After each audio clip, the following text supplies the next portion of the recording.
plane. Yeah. I have to watch Air Force I One. was watching the movie Trivia Schmodown, and that was a question. Air Force One. There you What go. movie stars Harrison Ford on the airplane? Air Force One. I'm like, that's definitely Air Force One. But yeah, good movie. Good movie. Get off my plane. What's going on, guys? It is my cup of tea, episode number 33. It is 9:15 p.m. Late once again. Jesus. You can get flagged. Yeah. No, I'm going to preface, I do not smoke. That was a fucking I was like, where does this lighter come from? That was a straw. I found this lighter when I was sweeping the theater. Like, what the hell? Solely for this joke. This is so weird. We've entered the Logan universe of My Cup of Tea. We're just done with everything, and we totally. We're gonna go back to our weird looking barn in the middle of the desert that has bullet holes in it. Look after Professor X. The new chicken quesalupa from Taco Bell. He's joining us, we have Evan. What is happening? It's been a very stressful day, but I'm very excited to unwind with my best friends doing my cup of tea. A lot of stuff to talk about. Godzilla vs. Kong, saw that last night. Hilarious movie. And then Falcon Winter Soldier, best episode of the season so far. Halfway through already, which is crazy. And it's been a pretty good news week overall. And yeah, can't wait to talk about it. Also joining us, we have Carson. Yeah, we are back with our. It feels weird that we've rewatched all the MonsterVerse movies, and now we've already watched Godzilla. I'm like, wait, is there more? Nathan's like, actually, you can go back and watch 100 years of lore, you amateur. Go watch Godzilla. Why do you invalidate it? Why do you invalidate it? I've been seeing some clips from it, and it looks cool. I'm going to watch it. It's not better than Arrival. I'm sorry. Well, of course it's not. It's in Japan. F Japan. There we go. Thank you, Japan. You gave me a lot of great things. Thank you. Yeah, I was going to say, half of this man's cultural how are you enjoying footprint. Attack on Titan, all your animes? Okay. Shut up. Anyways, moving on. Carson, introduce yourself. Yeah, anyways, we got Godzilla vs. Kong. We got Falcon Winter Soldier. What else do we got, Nathan? We got news. Ryan Johnson. Black Adam's coming out. Ryan Johnson's going to become a billionaire by age 40. Box office projection. I think he is 40. How old is he? And some more stuff. This is a great start. Great start. 3 minutes in. Killing it. To that point, Shin Godzilla. Our comprehensive surprise commentary. It's one of the weirdest, but so intriguing Godzilla films, I'd say. One of the more serious ones too, actually. I'm sure it is. God damn it! It's literally how Japan processed the trauma, the tsunami damage. Tragic. Not better than Arrival.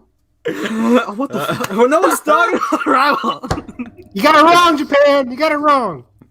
Anyway. Okay. Godzilla. Your name came out in the same year, by the way, so you got it double wrong. I gotta find a Godzilla background for this review. Yeah.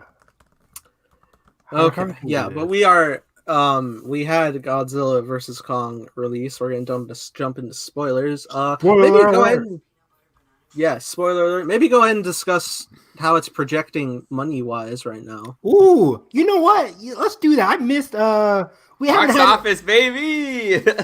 Yeah, we haven't had time to dive into box office much because of the pandemic and everything going on. Box office. I'm so nervous to wake up tomorrow morning. Nathan's like, guys, my house burned down. I have no idea what happened. I'm like, Jesus, I wonder what happened. This pyromaniac over here. Anyways. I got in trouble for something similar though. When I was younger, I was like, not I literally found a lighter. I was like, I'm gonna fucking burn fire in my fucking trash can. Oh, there's smoke in here? Oh. What are you doing? A good question for another time. Anyways, box office wise, going in, I thought I was like, okay, 25 million is going to be the thing for Godzilla versus King Kong. It's coming out on Wednesday. It is Easter weekend. Not a lot of people might be going to the movies on Sunday. That might After happen. Mass, maybe. Maybe. I don't know. I don't go to church. I don't know what they do on Sundays these days. But that might dampen the... They watch Attack on Titan at 2:45 p.m., Evan. That's what they do. 2:45. Anyways. Oh yeah, I guess it is 2:45 for Carson. Anyways, so I thought like, okay, 25 million, but the box office has been spiking up today. So it seems to be hitting about that 35 to 40 million range on a pandemic, which is amazing because I think Godzilla King of the Monsters and King Kong were in that 50 to 60 range just outside of the pandemic, just on a regular day. So if this had no pandemic, it might have done well. I'm not sure how many people will go see this on the next weekend. It could be a very front-loaded movie. The other WB movies have been pretty front-loaded because With you can... Yeah, with the HBO caveat. I'm of two minds as a theater employee. I'm like, yes, I need this franchise to continue. And on the other hand, I'm like, please leave me alone. And I think it just passed like globally because it released, last week in a lot of markets. Mm-hmm. It just passed 200 million globally. So it's like basically already passed, Wonder Woman, Tenet numbers. It's probably going to pass King of the Monsters performance. I would think so. Wow. I guess so. King of the Monsters made what, 350, I think? Something like that. Yeah, I think Garrett's made like 400 million. Yeah, Garrett's because I remember we talked about this. We said we were talking when this news first dropped. We were talking about the news that it potentially Netflix or another streamer was going to buy this movie. This is before we even knew about the HBO Max. I was scared. I need the theater. Decision. Yeah, we're like, that's a stupid decision. Yeah. But we're like, it made like 35% of its money in China last movie. Mm-hmm. And it's doing similar numbers there now, but it's also doing a lot better here. Wasn't Godzilla and Kong the first announcement of like the dual streaming theater announcement before like HBO was like, no, everything this year? No, I think Wonder Woman was the first one, right? Yeah. But I think they were like the first like premiere, but I feel like in terms of announcements of like what was going to happen. Yeah, I'm not. I think because around the same time we had the announcement that that Godzilla might not be going to theatrical. So maybe you're right there. I forget. But yeah, remember back then, guys, we kept asking ourselves, what is going to be the movie that's going to crack out of that pandemic limit, that pandemic hold of like 5 million a weekend? What is going to be that movie to bring back people to the theaters? And I think we all agree like King Kong could be the one to do it. Granted, the other ones didn't make as much money, but this is two big monsters fighting. I'd be very surprised if people didn't go to the theaters to see this big event. And it was packed. My screen, same here. The busiest screening I've been to since like maybe February, since maybe Birds of Prey, or what was even before that? Honestly, since Bad Boys for Life. It was probably the busiest movie since Bad Boys for Life, which is crazy to say because that was so long ago now. Yeah. I mean, I've actually been monitoring. Well, Bad Boys. Wait! I just realized that you just said Bad Boys for Life. That was January 2020. I know. So wow, another round. I've been monitoring the like seating charts for like the showings the last few nights, and like every night it's been packed and packed and packed. Especially premium format. I think the stat was like of international numbers like last weekend or whatever. I think it was like 25% premium format numbers, which is good. Yeah, the IMAX theater especially because it's. I feel like it's a contesting thing with like people nowadays because like most IMAXs don't have like the recliner seats because IMAX didn't want to like renovate their theaters because they realized it would be less seats and they want more customers on it. But it's been like the most full since like theaters have reopened. I've noticed for this one. I can't imagine not reclining in my chair. Gosh. I hear the complaints all the time. You all are weak. I can't do it anymore. I can't. I saw soft. I am. Thank you very much. I went to Cinemark and I went to Cinemark XD screening. It's kind of like their version of IMAX or whatever. And it was a packed theater as well. A lot of people in that auditorium as well. Not very animated crowd, but it was pretty packed.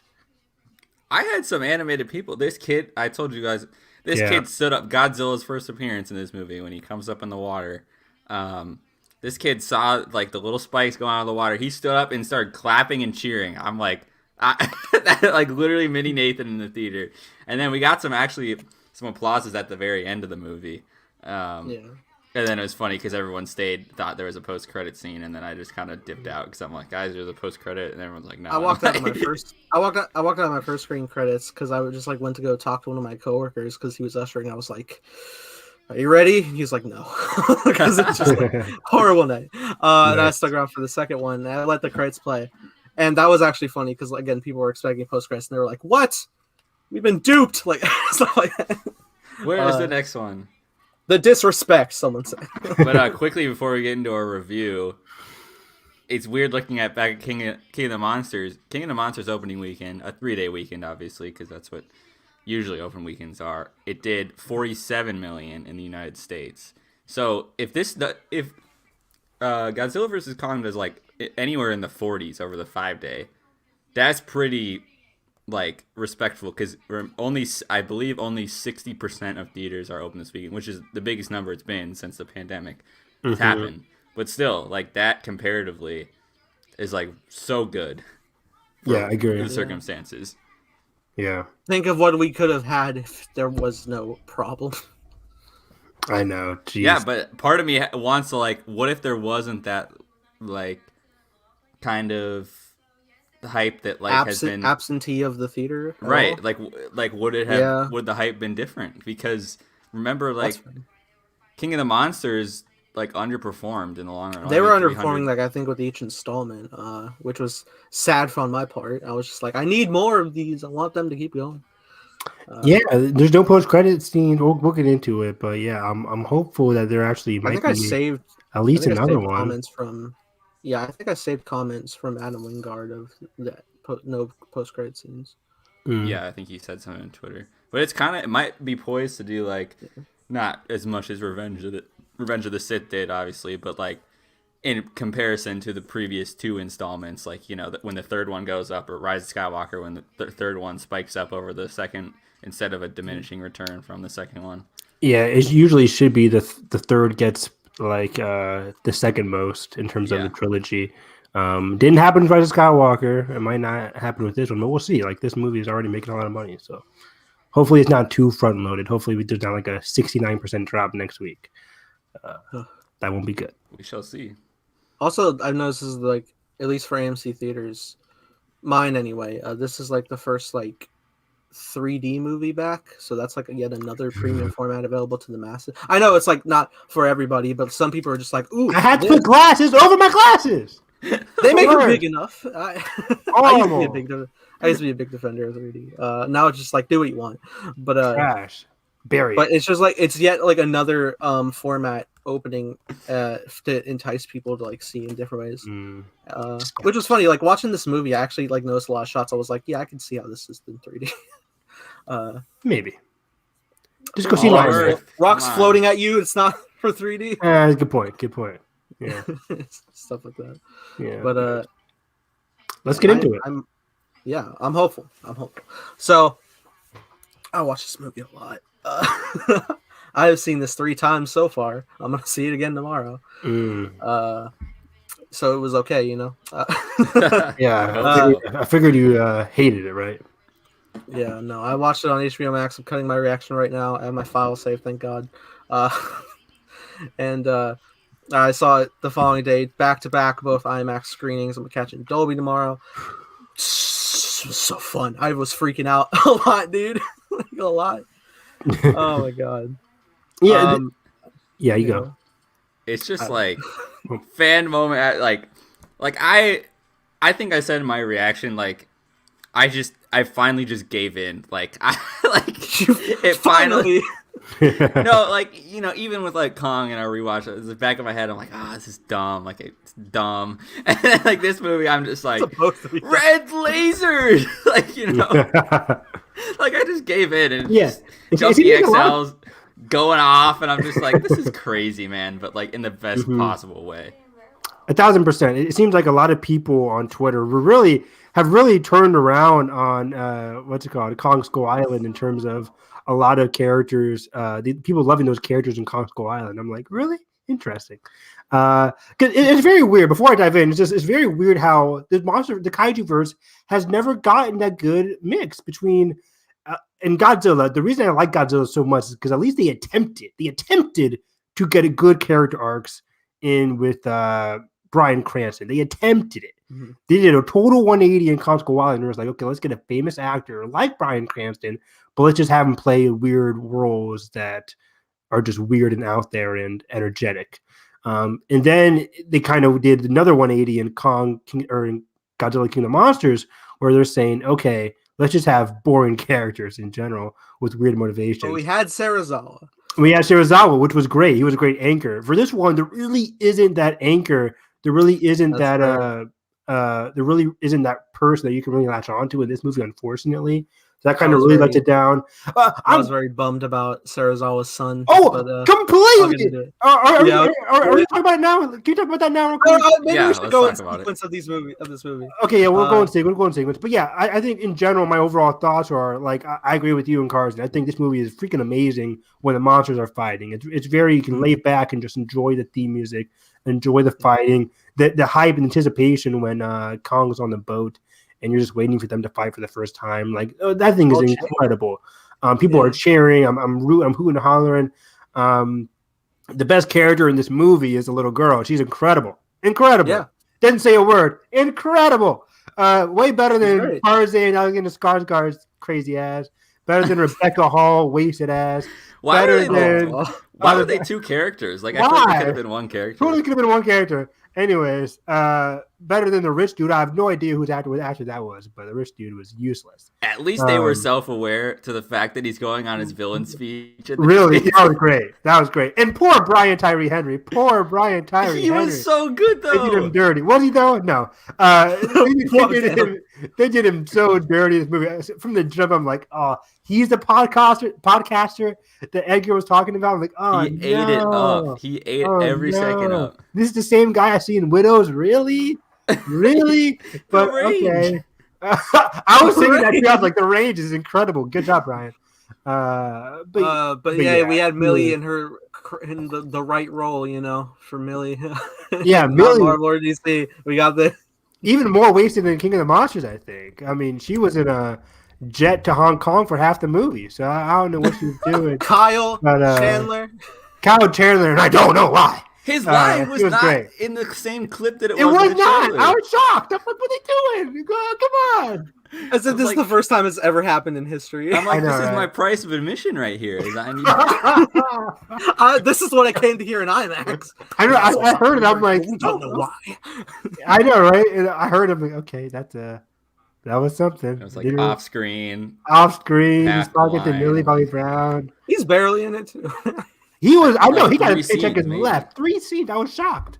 I was shocked with the amount of human characters that didn't get development, but still were focused a lot about them.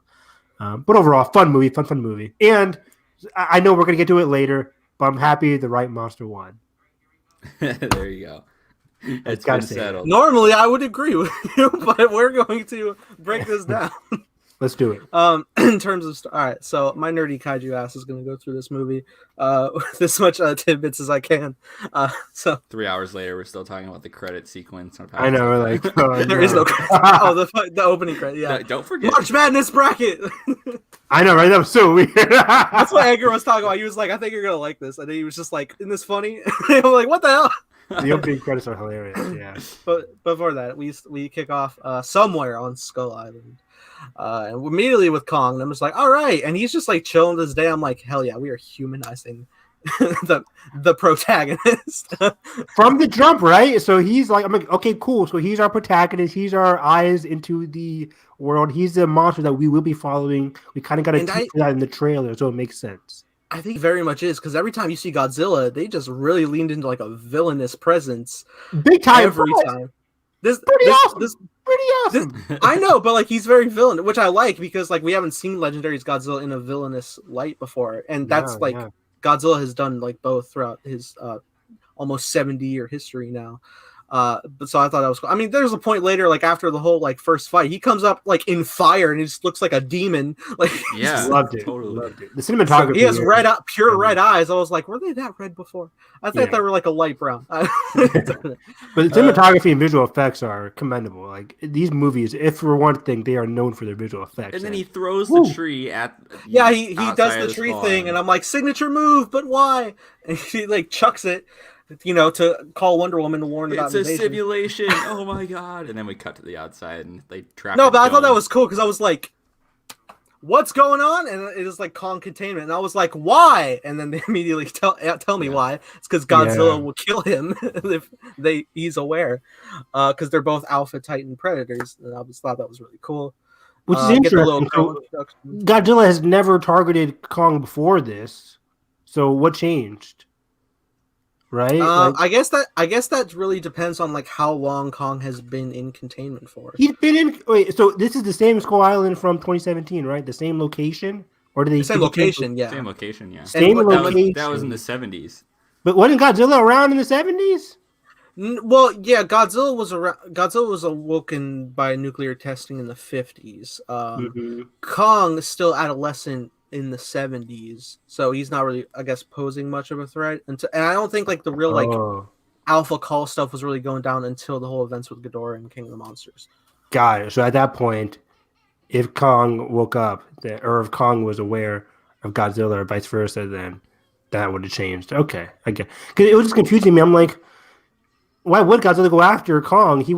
Kong's been around here for years now, and Godzilla has never even touched him. I think it was like the signal because like he's going after all these apex places because of obviously what we learned later.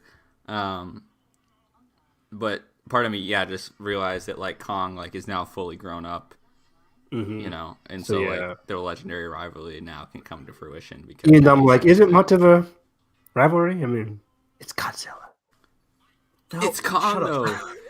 Okay, it's Kong though. Speaking of Kong, goes through so much in this movie. We're about to get into it. The poor dude is just like tranquilized. I know. He has to go, and he's just like chilling in this net in the air because a giant monster Godzilla. It's just like, nah, you can't go through the ocean. You can't go to the Arctic. I won't let you.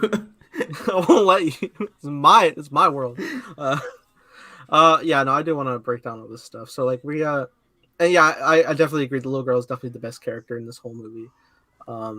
Definitely brought the human heart to my perspective. Portrayed by a deaf actress as well, which is cool. Yes. Oh, I didn't know that. Mm-hmm. Yeah. Awesome. Very quiet place. Give her the Alan Kim treatment. She's great. And I'm glad they matched the sound design with her. It was really spectacular. Yeah. Oh, I actually kind of like that. Like my first viewing with this movie was HBO Max with headphones, because like as soon as like you get to her like hearing viewpoint, I was like, oh my god, I'm scared. I can't hear. Like, it was really good. I feel like her scenes with Kong are a bit repetitive in the movie, but I did love those scenes. Right, like it gave Kong a lot of humanity. So whenever she walked out to him, I'm like, okay, this is gonna be a great scene. Yeah, and I don't think we have to like really break down the human character motivation, because it's like one word sentence. We're just gonna stick with the monster flow. And actually, that was Adam Wingard's intent anyway. Is like he wanted like the monsters to be the ones that like properly like progress the emotion of the story. And he thinks that's like where the future of the franchise can go with. And I'm like, hell yeah, I'm all about that. Then why'd you include a whole subplot with Millie Bobby Brown? To push other things, to glitch Mechagodzilla to fatality him later. Pour alcohol. I feel like I could have streamlined. I mean, there's so many scenes I could have cut in order to gain a scene with some good human development that we'll talk about later. Welcome to a Godzilla movie, anyway. But I mean, there was some good stuff here with Shirazawa. Yeah. Great stuff that they could have had here. But okay, Millie Bobby Brown from Stranger Things, though. There was some missed opportunities. Okay, so like at the beginning though. Okay, yeah, so we finished off with Kong, and then Godzilla's out there and he's hurting people, and right now we don't know why. Not at all. He like comes up, he's attacking this Apex facility in Pensacola, Florida. Apex Cybernetics. Which just right off the bat, if you're a Godzilla fan, you're probably like, ooh, it's Mechagodzilla. If you didn't already know from everything that was let out by this film. But then you get the attack going through, and Godzilla's just like real mean. He's just like smacking down planes, the eyes glowing. I'm just like, damn. We're just here. Sarazawa's watching his son from the distance, and he has like that longing look, and I'm like, give me the story. Tell me why you're mad that your father's dead. I want that story. We didn't get it. We didn't get. I was shocked.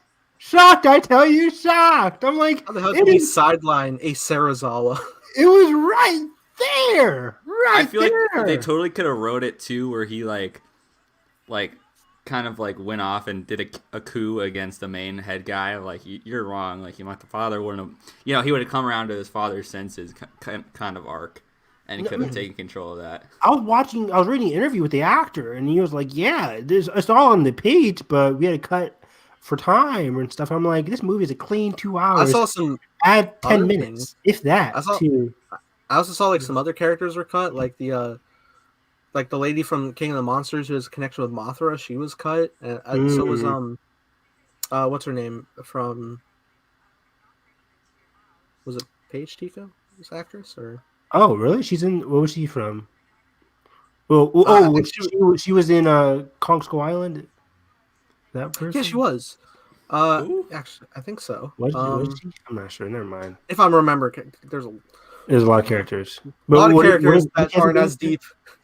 But it was. But yeah, I was just shocked because I think there's a couple of human characters that didn't need to be in the movie, or at least developed as much in this movie, and we could have focused on Sarazawa because he's a son growing up. He can do the classics like my father didn't pay enough attention to me, but I had the same goal as my father. I want to protect the world. As much as possible. Of course, his was a bit warped in the sense that he wanted humans to protect the world rather than relying on Godzilla, which the father was perfectly willing to rely on Godzilla to save the world. And I guess his son wasn't. His son wanted to create something to protect the world because humans always have to be the top. But otherwise, yeah, I mean, it was right there on the page. It was such a good idea, but alas, yeah. But yeah, we get the attack going, trying to figure out what's going on. And, Brian Henry, yeah. Then the podcaster, we get his entrance, and then because he goes. Well, that was before the attack, but yeah. No. But he is the one that sees the eye, and like as soon as I saw it, I was like, if you don't know it's Mechagodzilla, you don't know that's an eye, then you're just like, what are you doing? But yeah, that was really cool. I do like wish there was like no knowledge of Mechagodzilla whatsoever in this film, because that would have been like way more impactful. I mean, I think they have to set it up, right? Like, you can't just have. Yeah, I mean, they set up in the movie, but I just mean like pre. I mean, he was like not shown in marketing, not gotcha. Yeah. Merch leaks stuff. Totally agree. But to be fair, 95% of the audience doesn't know about merch or teaser trailers like we do. Yeah, I'm hoping my friend has no idea. He's just like, yeah, lizard versus monkey, let's go. Exactly. I think most people are going to see that. Yeah.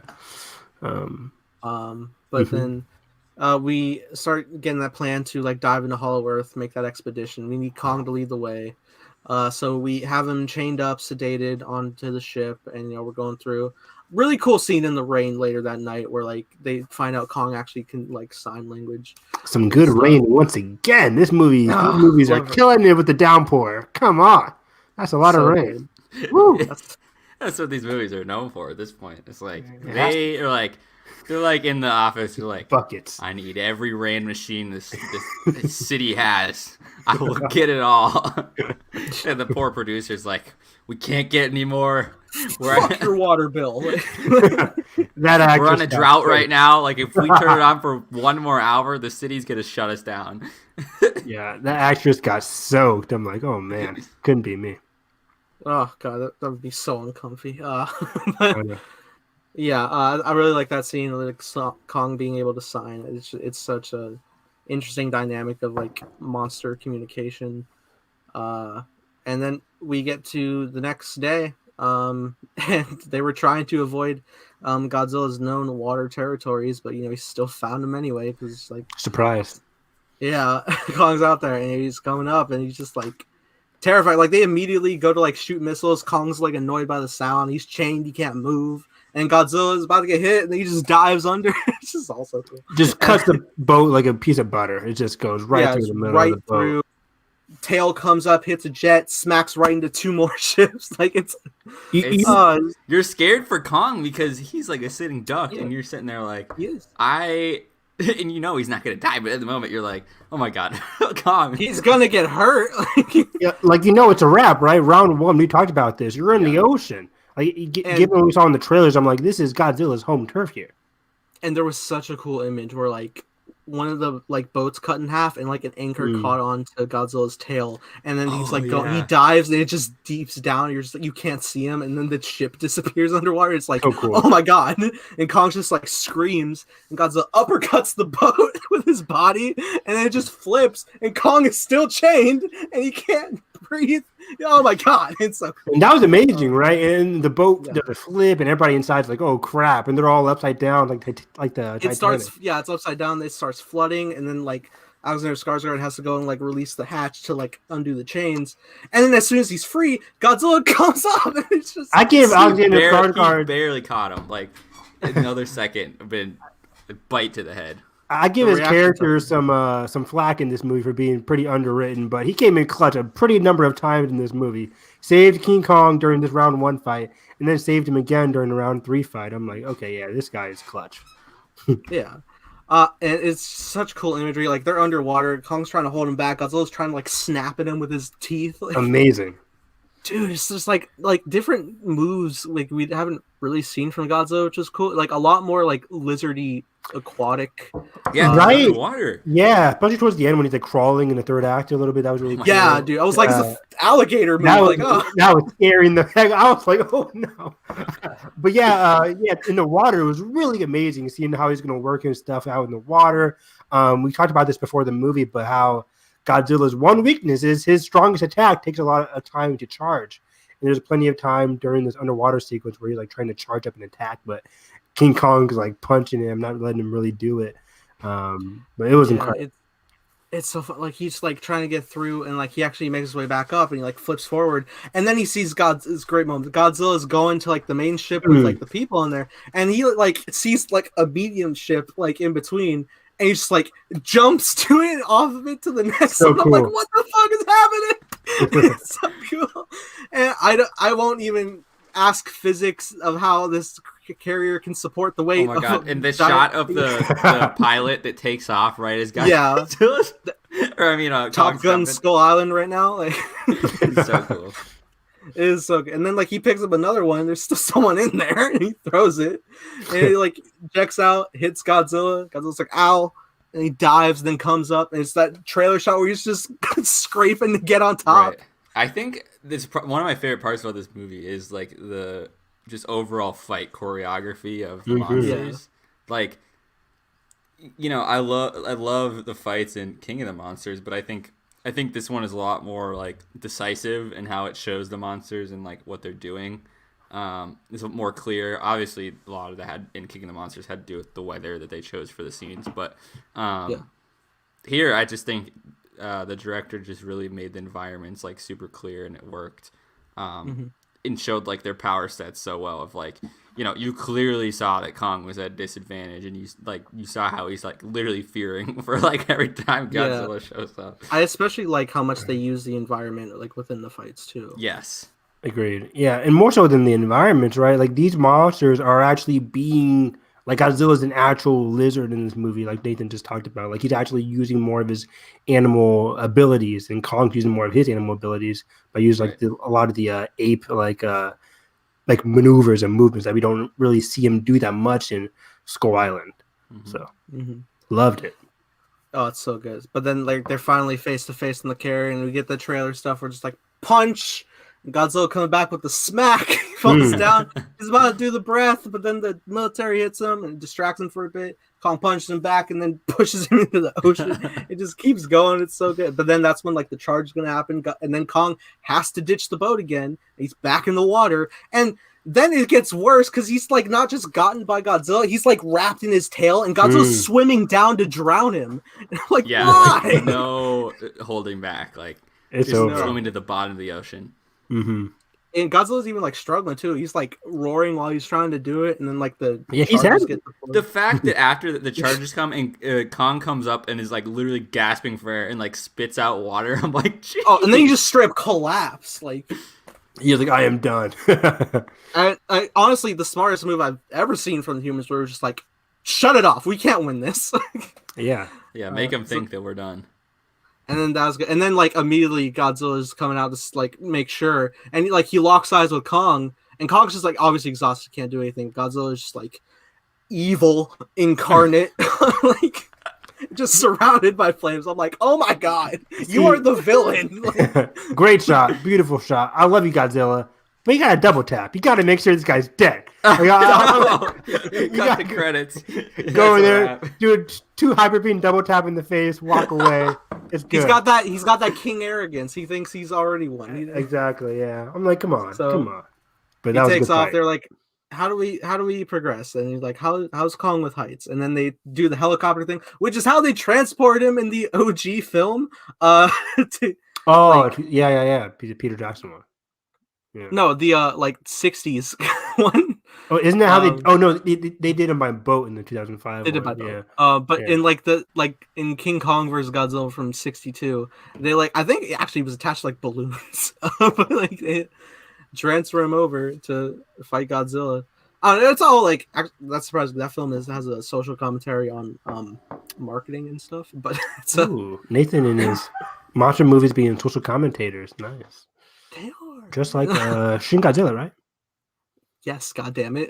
I'm just stating a fact. It's the social that Shin Godzilla is the social commentary of how politicians handle a crisis. Handle a crisis, yeah, yeah. Anyways, yeah. Anyway, we go to Antarctica. Our poor boy is cold. Damn it! He's like looking. He gets down there. He's like, man, this shit sucks. Like, what the? I'm here. Yeah, he's freezing. His fur is all cold and stuff. Like, I feel so bad for Kong. He does not want to go in there.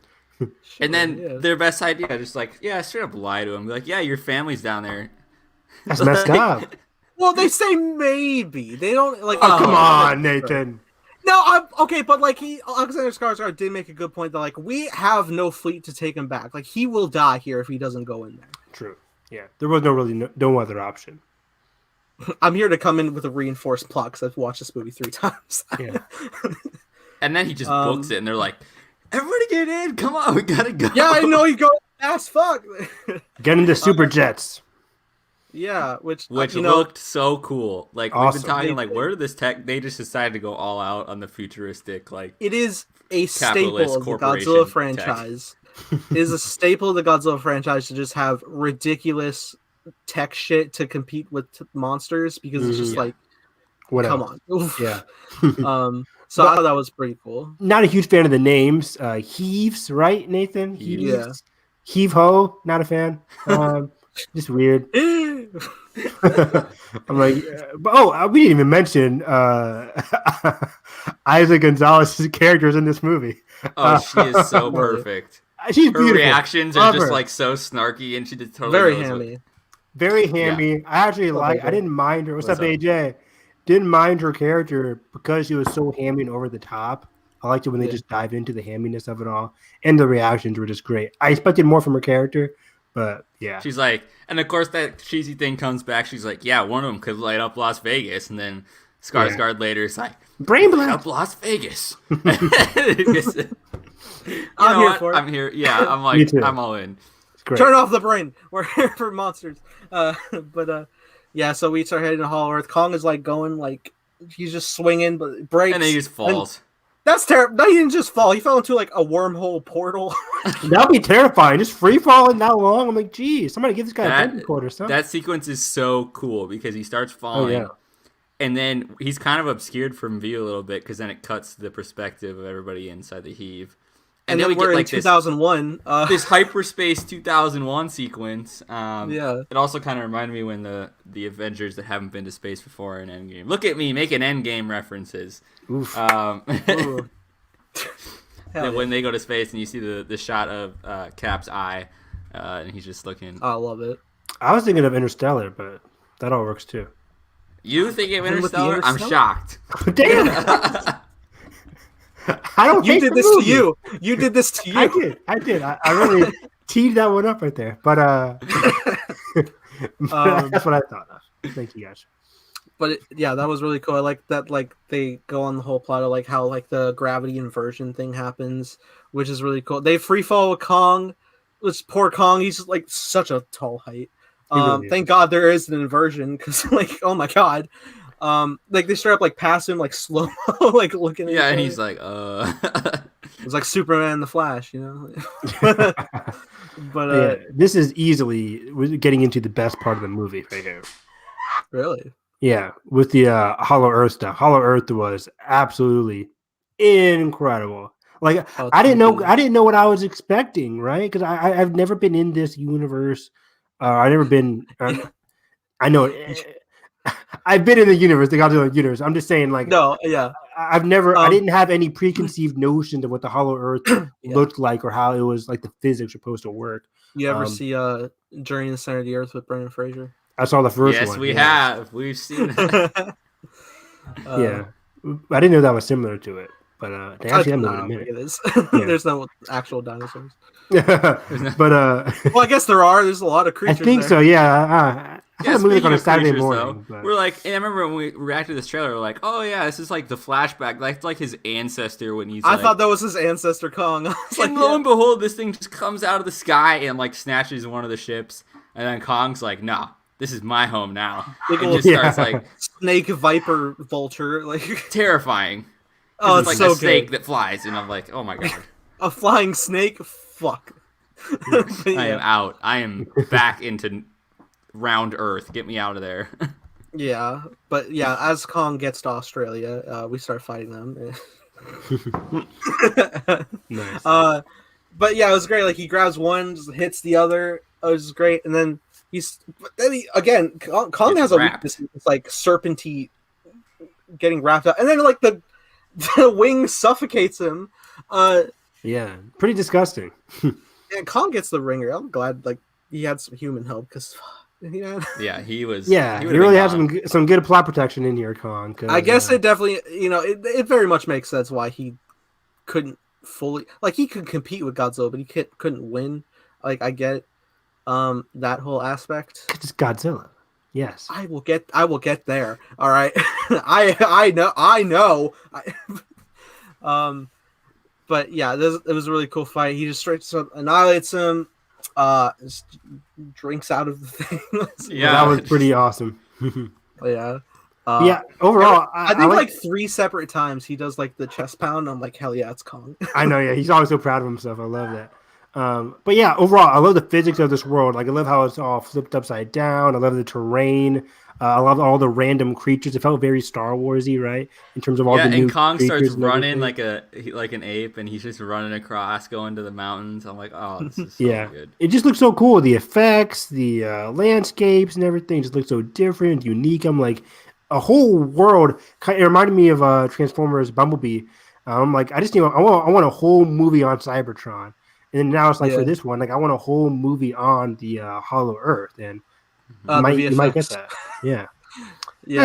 I know it's kind of hard to create the Hollow Earth compared to random towers in San Francisco or Tokyo.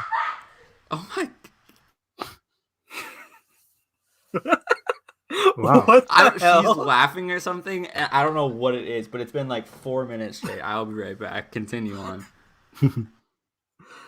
Was a laugh? That was a siren. Yeah, is she sneezing? I'm sorry, but yeah, no, it was really cool, and I love the whole like rock asteroid belt type deal. Yeah, that was so awesome. Like, is this after the fight sequence where he inverts the snakes? Yeah, because that was really cool. Like he just it turns like one gravity well to another, where it's just like changes. Like it does a whole flip. Super cool. He's like on this like mountaintop, and he just does like a little jump, and he just kind of like slowly glides. And he flips over. There's like this like structure of a hand there that he reaches out to. I'm like, what lost civilization is here? I want the Hollow Earth movie. Me too. Like, as soon as I saw that, I'm like, oh, is that going to lead to something? It never really did, but I thought it was going to lead to something big, in terms of like a big reveal or a big past Kong reveal or something. But it was just some random tower thing. But yeah, that was really cool. I just love this whole place. My eyes were like, whoa, in terms of just visualizing everything going on here. I could have spent 2 hours in this world. It's really cool, and I like that they carry like through Kong's character from Skull, and he's just like a really curious being. Yeah. They like to explore. Carson, you okay? She's watching the Netflix movie Bad Trip. It's like that new like hybrid comedy thing where they do like pranks on real people. Oh, with Eric Andre? Yes. And the skit I saw she's for that. Kind of the skit she's laughing at, basically he gets trapped in like one of the zoo exhibits, and Bigfoot comes out of nowhere, and nobody knows obviously that it's like a guy in the car. Yeah. They think it's a gorilla, okay, and it just like pulls his pants down and starts. It like literally starts doing it to him, and all the people in the zoo are just freaking out, like they have no idea what's going on because they think it's this gorilla, like literally. Wow. So if you're looking for another monster movie, go watch Bad Trip. Go watch Bad Trip on Netflix. No, I don't know. Okay, nice. Well, our gorilla was having whimsy over floating rocks. Yeah. Exactly, and it was so wholesome too because he just jumps off and he's just like, "I'm gonna go to this side now." Yeah, he just like we were talking about we were talking about the hand rock structure that he reached out to. Oh yeah, I was gonna ask you about that because you think it's like, do you think it's like carved there, or do you think like some like just like rocks formed around it after like something? I think it's too perfect not to be carved, especially in that specific shape. Yeah.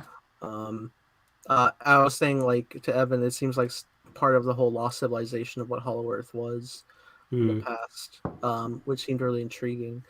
I was saying how I love that Kong's character from Skull Island carried over with like his whimsy and like interest and curiosity. He's still young, damn it. He's a kid at heart. He's young with a beard like me. We just need 2 hours of this. If they could do a whole CGI movie with the Lion King, they can do a whole CGI movie set in the Hollow Earth. Make it happen. Disney money. WB is probably like the second biggest company out there. Yeah, it probably is. I think so. Cancel the Fantastic Beasts franchise. Let's go to town. I'm ready. Oof. Okay, if it's in trading of the Monsterverse, you now have me on board. Yeah, see? I have leverage now. Yeah, you have leverage. Nice. All right. Moving on. But then they start making their way toward literally Mount Olympus. It seems, which looked really cool. And they had like the blood handprint of like Kong ancestor there, and I thought that was just kind of like on the outside of a mountain in the trailer, but no, it's the strip of door he pushes into, and this whole palace with like Kong statues in there and like a throne. I'm getting Lord of the Rings vibes when they go into the mountain and the Mines of Moria. The Mines of Moria, and they have to go in there, and it's just this dead past. So many bones. Yeah. So many bones, and we get so many bones here. In a and throne. we find the axe, the royal axe as it's called on the soundtrack. And like I said, we'll pull it out. I was looking at the creature. I was like, "Is that a Godzilla?" I don't know. I was like trying to figure it out. The ancient rivalry. There are more. The lore. But it was cool. Like, and the axe, like even like at least the hilt of it starts glowing red a bit. Just from the touch, and like he's just like pounding, just like that. Instinct that like this is his, and the humans are even just like, yep, he's home. It's like, hell yeah, it's his birthright. He just chills in the chair for like 10 minutes. I really love that, just showcasing, because as soon as like he was sitting on a throne, I was like, god damn it, they gave me King Kong. Yes. And we were wondering how they were gonna do it, and they just pulled it off. They just said, all right, we're gonna literally sit this man in a throne, and he's gonna get a junky XL score. Who the hell built this place, by the way? Was it Yeah, like, we don't need to know. Human worshippers? Was it the Kongs? Yeah, I have no idea. Because that's tall, man. That's in the prequel movie. I'll watch. They got some architects down there. Yeah, I don't know. It's pretty simplistic architecture too. So I do know like later when it all starts crumbling, I saw the Kong statue fall, and I was like, no. The patriarchy. No, but yeah, we're there, and then what's her name? Crazy. Are you talking about Asa Elsa Gonzalez. Yeah. Yeah, she starts getting the sample extracted. Well, okay, before that, hold on. We lay the axe down to like And we charge it. yes, we charge it, and then it illuminates this full like. How does it charge God. again? You just plug it into the ground. The nuclear. There's like a nuclear pulse that's like radiating there. It's like a hotspot from the core of the Earth. Yeah. It's a hotspot. Yeah, Wi-Fi hotspot. Nice. Yeah. And I love that. Yeah, it literally was like a Godzilla imprinted like, all along in a full circle. Like, I thought it was a really cool image. Yeah. And that was interesting too, because like Godzilla's on his way because we completely I think skipped over the reveal of Mechagodzilla. We're good. Yeah, that's fine. But yeah, we get that. But I thought that was interesting because like the whole lead up to it was cool. Like when the characters find the transport and there's just eggs of skull crawlers, I was like, excuse me. Yeah, that was disgusting. I was like, why? And it was like, oh, and then we find out, oh yeah, battle practice. Yeah, Yeah, power so weird. practice. Really, like it doesn't need practice in battle. It just needs to stay on. Yeah, which I thought was interesting. And I thought it's weird because that's the start of it. I was like, all right, that's like just seeing like the like it printed on T-shirts and stuff. I was like, oh, it's pretty cool looking Mechagodzilla design. And then like as I saw it first time, I was like, okay. I wasn't like super blown away by the design of Mechagodzilla. I'm coming around to it a lot more. I think it's cool. It just basically like it radiates more of like a literal Terminator version of Godzilla than like its own being from like the other iterations I've seen. Like I was saying in chat the other day, I think I prefer the look of like Ready Player One's Mechagodzilla because I feel like it just has like a lot more lot more character to it than the than this design. And I get it, it's just a robot, but I didn't even know Ready Player One had a Mechagodzilla. I totally forgot about that. Is it like for 1 second of like screen time or something? Isn't that big? No, battle? It's in like the final battle. It like fights the Gundam and like. Wow. Cool, I have the Blu-ray of Ready Player One too. I gotta plug that in. Oh, okay. I know I keep throwing out every film in existence for a commentary, but Ready Player One would be so fun. It's a fun movie. It's a fun movie. Yeah, sure. It's so fun. That's a beautiful background, Carson. Yeah. I know. I keep searching for the best one. I'm like, where can my head fit exactly in between them? Now I'm getting punched by Con. Nice. There you go. But yeah, the Mechagodzilla reveal was pretty cool. I actually disagree with Nate. I actually like the design pretty much.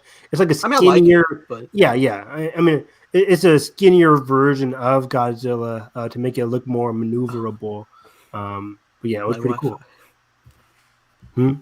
Oh yeah, it kind of frozen a little bit. Frozen. Still here, Nathan? Let it go. Oh, we lost Nathan. We lost Team.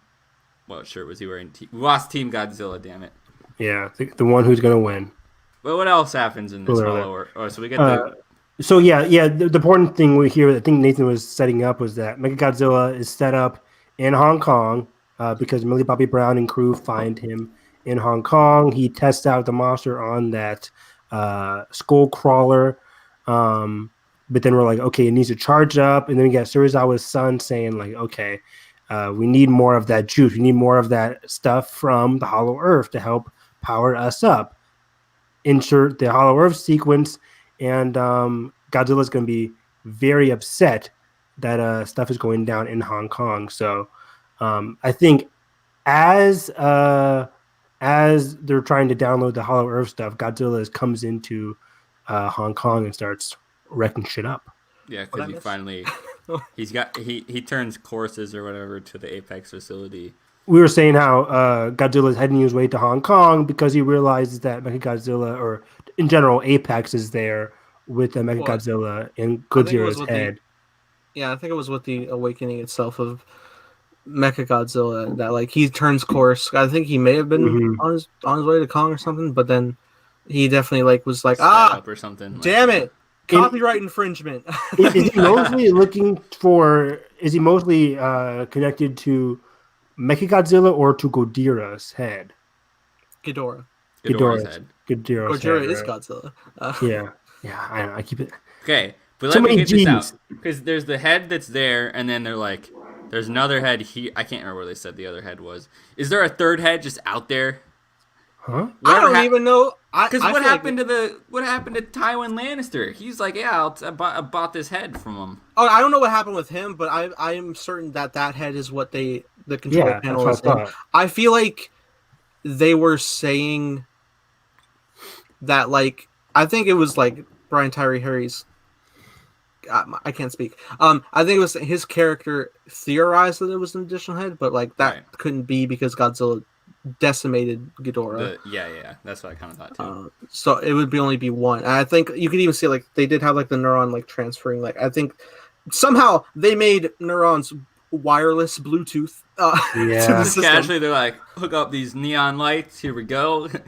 DNA me personally, I would have preferred. I mean, I guess you'd want to avoid cerebral casualty, but I would have preferred like the skull being in the Mechagodzilla itself as a control, which they've done in the past. But I was honestly waiting for like, I thought we were gonna get to the reveal and they were gonna do the skin thing where like he was gonna shed the skin inside just because like they had to reskin him and it was really him wreaking havoc and Godzilla's like really like in the ocean somewhere trapped or something crazy.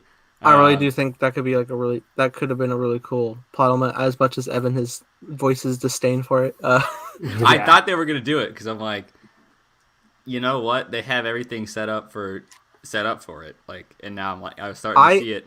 I would have if they the director didn't already confirm that wasn't the case, because he also wanted to like reaffirm like no, Kong is fighting the real Godzilla. This is a real fight. Right. I was nervous, especially in the first act of the movie. I'm like, oh man, Godzilla is really evil here. Like, is he already Mechagodzilla? Hurting people, we don't know why. Yeah, like, is he already Mechagodzilla? They couldn't do that reveal, but it didn't happen. So, like, phew.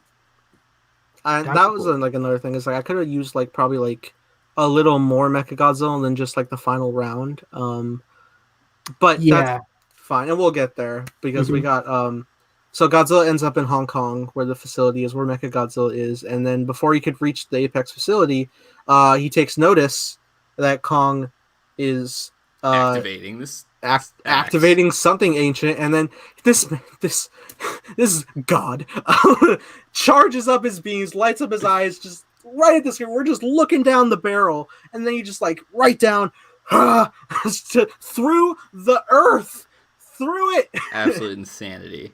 Just goes all insanity. the way through. Yeah, awesome.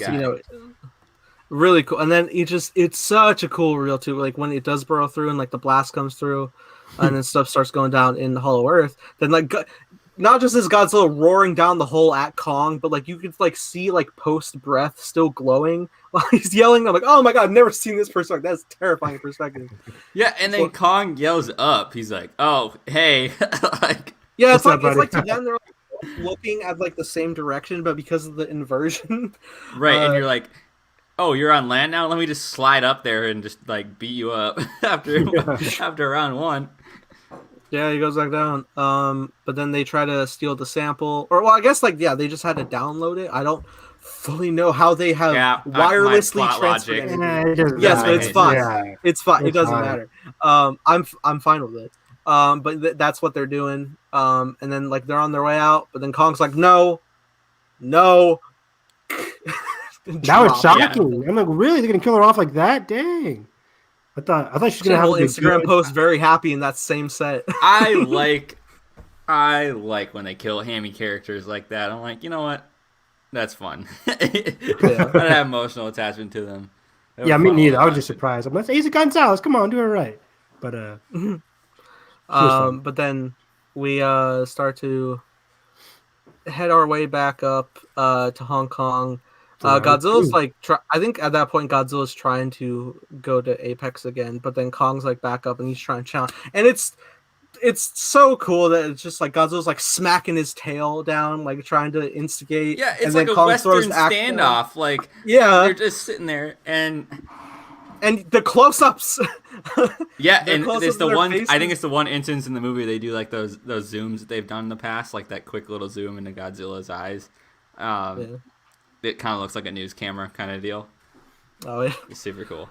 But it's great. Like then they frame it just they're roaring at the same angle back and forth, which is so great. And then they go to charge, and then Kong grabs the axe, and he's gonna hit him, but then it hits the building, and then Godzilla's pushing him away from it, and you're just like, no, we need that. Yeah, and then at one point he's like trying to get him back in the water because like that's where he's like has the throwing him advantage. toward it's not that deep though. But then they're like, oh, we're both really tall. And Godzilla, damn it. But it's so good. Oh, I didn't even like bring up earlier. Like it was like really brutal. Like earlier in like the ship battle underwater, because like as the first bite from Godzilla, his blood came out of Kong. I was like, yeah. We really haven't seen that besides like cheesy kind of stuff with like the other monsters. Like green blood, like whatever. Yeah. But so that's a Kong. That's a primate. That's a Kong. That's our ancestor. That's our monkey. Is that a monkey? Kong Scott online. But yeah, they're fighting through, and then I think Kong gets the axe back when he's getting thrown, and like he hits Godzilla in the thigh, and Godzilla like throws him away, and he's like roaring, and he like just with his mouth like flicks it away into the building, and it just flies through the air. It's also like, ridiculously. It's fun. A series of exchanges where he's about to light Kong up with his breath, and then he like Kong like somehow like will hit his mouth with like does he like shove the thing down his throat at one point? He tries to. No, like Godzilla's about to like initiate the breath, but then he just like shoves the axe in his mouth, which oh my god, honestly call back to the 62 version where he's shoving a tree in his mouth. Yeah, there you go. Wow. I was like, oh my god, this crazy sons of bitches. And I think Godzilla like literally whimpers. Like it's the first time we heard him like. Well, I think he's like annoyed. He's like, ah. Yeah, like come on now. Whatever Godzilla could, it's not a whimper, but it's like a owl. Like, all right, I'll play. And like so many points, Kong is like trying to just like, he just straight elbows him when he's through the breath to stop him. He's trying every which way, trying to grab his mouth and like just trying like not to get burned. Exactly, trying so hard. Kong knows that's his KO move. He cannot get touched by the hyper beam. So and then he almost does, but he catches it with the axe. Amazing. But before, wait. But before that is a great, because he's running all throughout that city. Oh yeah, and he's like jumping off the buildings because he's on ground now. He's walking, he's dodging. He's like, he actually at one point does get hit by it like on the back, and he like falls down. Oh yeah, he gets like, scorched. And I was like, ow, I felt that, man. And then he's like trying to go again, and then at what point he grabs the top of a building and uses it as a shield. That's right. Knock it out of the way, and then he's jumping up on top of the buildings, grabs the axe, absorbs it, and then just boom. I'm gonna go rewatch this fight tonight because I can watch it on dude. HBO. Me too. It's so yeah, good. it's so good. It's so good. And then they both get knocked. Like Kong himself gets like flown all the way back. Godzilla's falling down. And then you think that's it when like Skarsgård's like, I guess round 2 goes to Kong, but no. Yeah. I'm like, what are you talking about? I'm like, what are you talking about? There's no because then like they're just like, all right, I'm gonna see you later, buddy. Like, let's go eat some lunch and come back. They cut right back. Godzilla's up, and he's just like, I'm angry. Gotta go back to work. Let's go. And like he's going right, and like, what I'm trying to remember like what Kong was doing because I know he was like down, but then. I think his axe was they got some more fisticuffs going, and like you think Kong's gonna like maybe get this again because he's like headlocking Godzilla a bunch, but then Godzilla keeps throwing him over and like knock him down, and Godzilla's in like pure rage mode where he's like not just biting, but like he's literally crawling, like terrifying. Oh my god.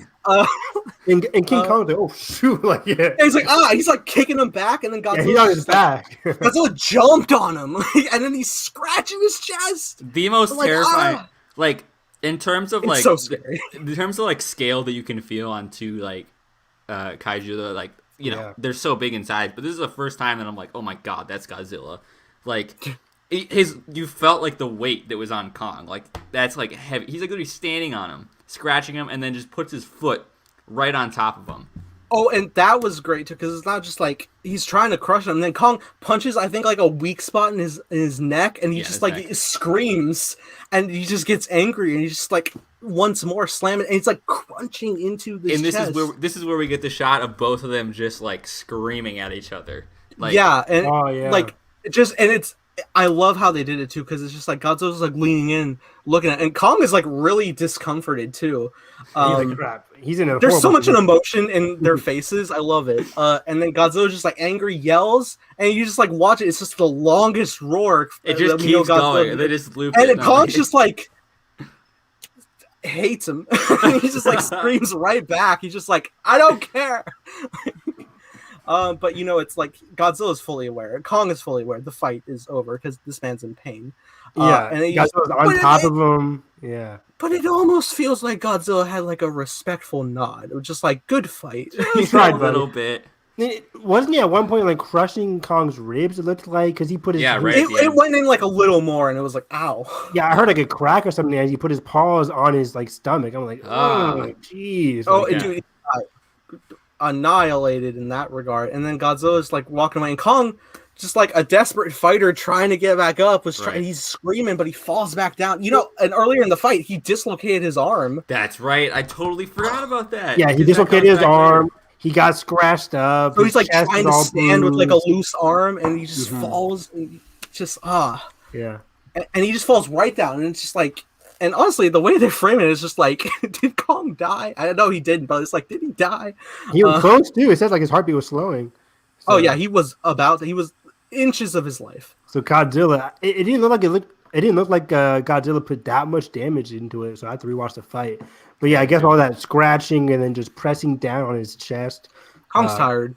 Really yeah, he's been ocean, Arctic, Hollow. Oh, don't give excuses to Kong. He got his butt kicked. Yeah, he got his butt kicked. Exactly. Multiple Godzilla times. was chilling in the water most of the time. He didn't go through a war. Oh wow. Okay.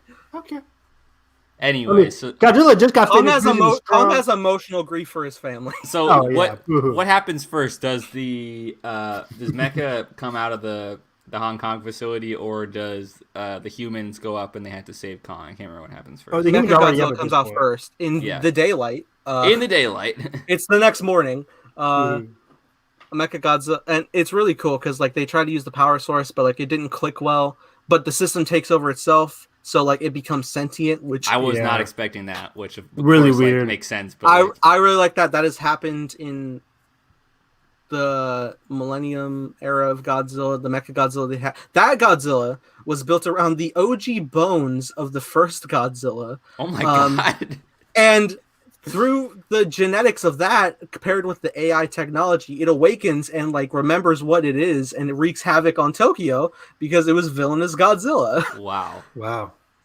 And also in those movies in that time, Godzilla of that era is also a villain, so it's all bad. But yeah, that was really cool. They play that element there too. Like Serizawa gets knocked out of it. He doesn't have the connection. But even that, I would give credit to him earlier that even he was like, we don't know what this power could do. Gojira's going to come right for us if we start this up. We should take our time with this. He pays a price. I want more of Serizawa. I just want to flesh him out more. Yeah, I feel like he was a ripe character that they didn't really go anywhere close with. But yeah, he kind of gets an unceremonious end here when the. Yeah, I know. It felt very. He's dead.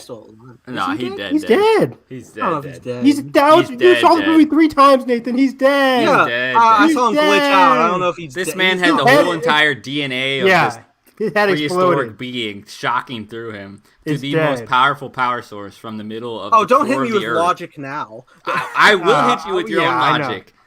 I'm pretty sure he's dead. We can come There's back. fireworks outside. Can you guys hear that? No. Jeez. No, it's Well, fireworks. okay, Mecha Godzilla takes out evil Hispanic man. That was hilarious.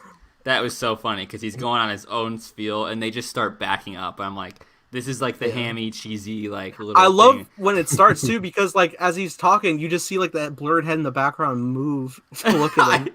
And That was awesome. you don't even see the eyes until it fully turns, and then you see the eyes, and you're like, oh my god, It's so good. And it's just interesting, like not just like him crushing, but just like the way Mechagodzilla is built, and just like how like agile and like turn ambidextrous he is. Honestly, it's crazy. Like it's fairly unstoppable because like he comes out, he wakes up, Godzilla sees him, and he's just like, "All right, what I wanted to take down."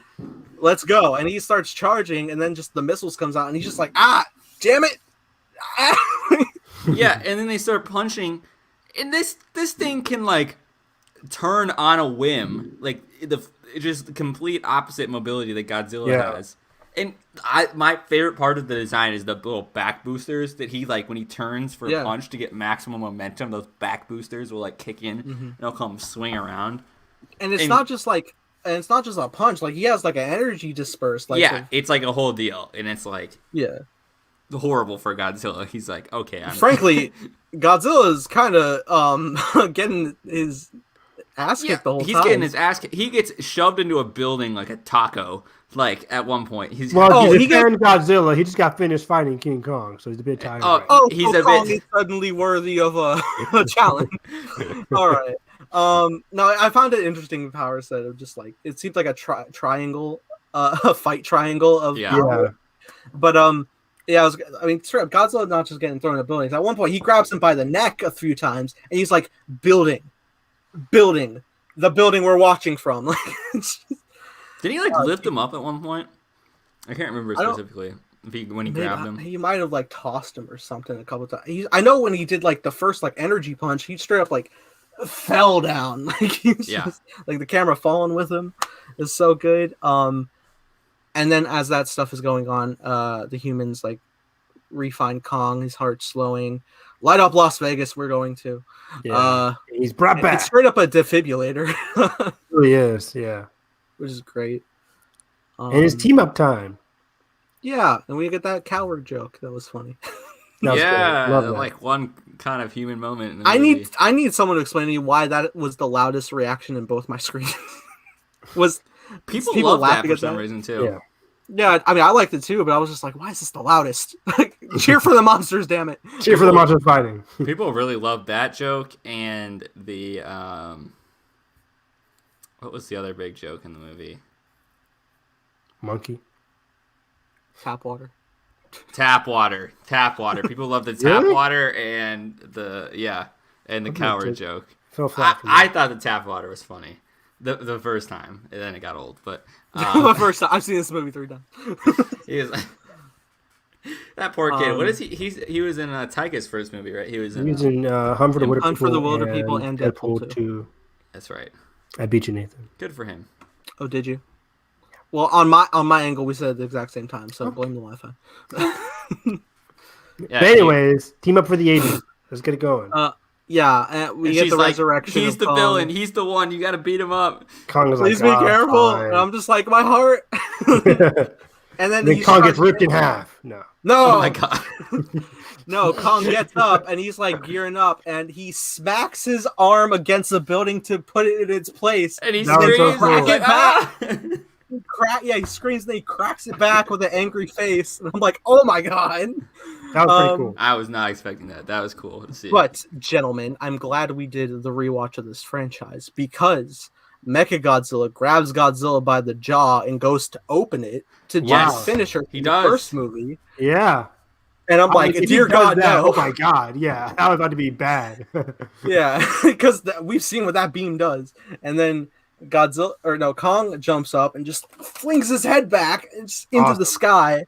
It's so good. And they're starting to get a hold on him at first. And it's such a cool image where they both grab Mechagodzilla by the arm and just charge him through a building. Like, it's a WWE match straight up. It reminded me, honestly, of, like, Cap and Thor when they finally start to get momentum on Thanos. Like, yeah.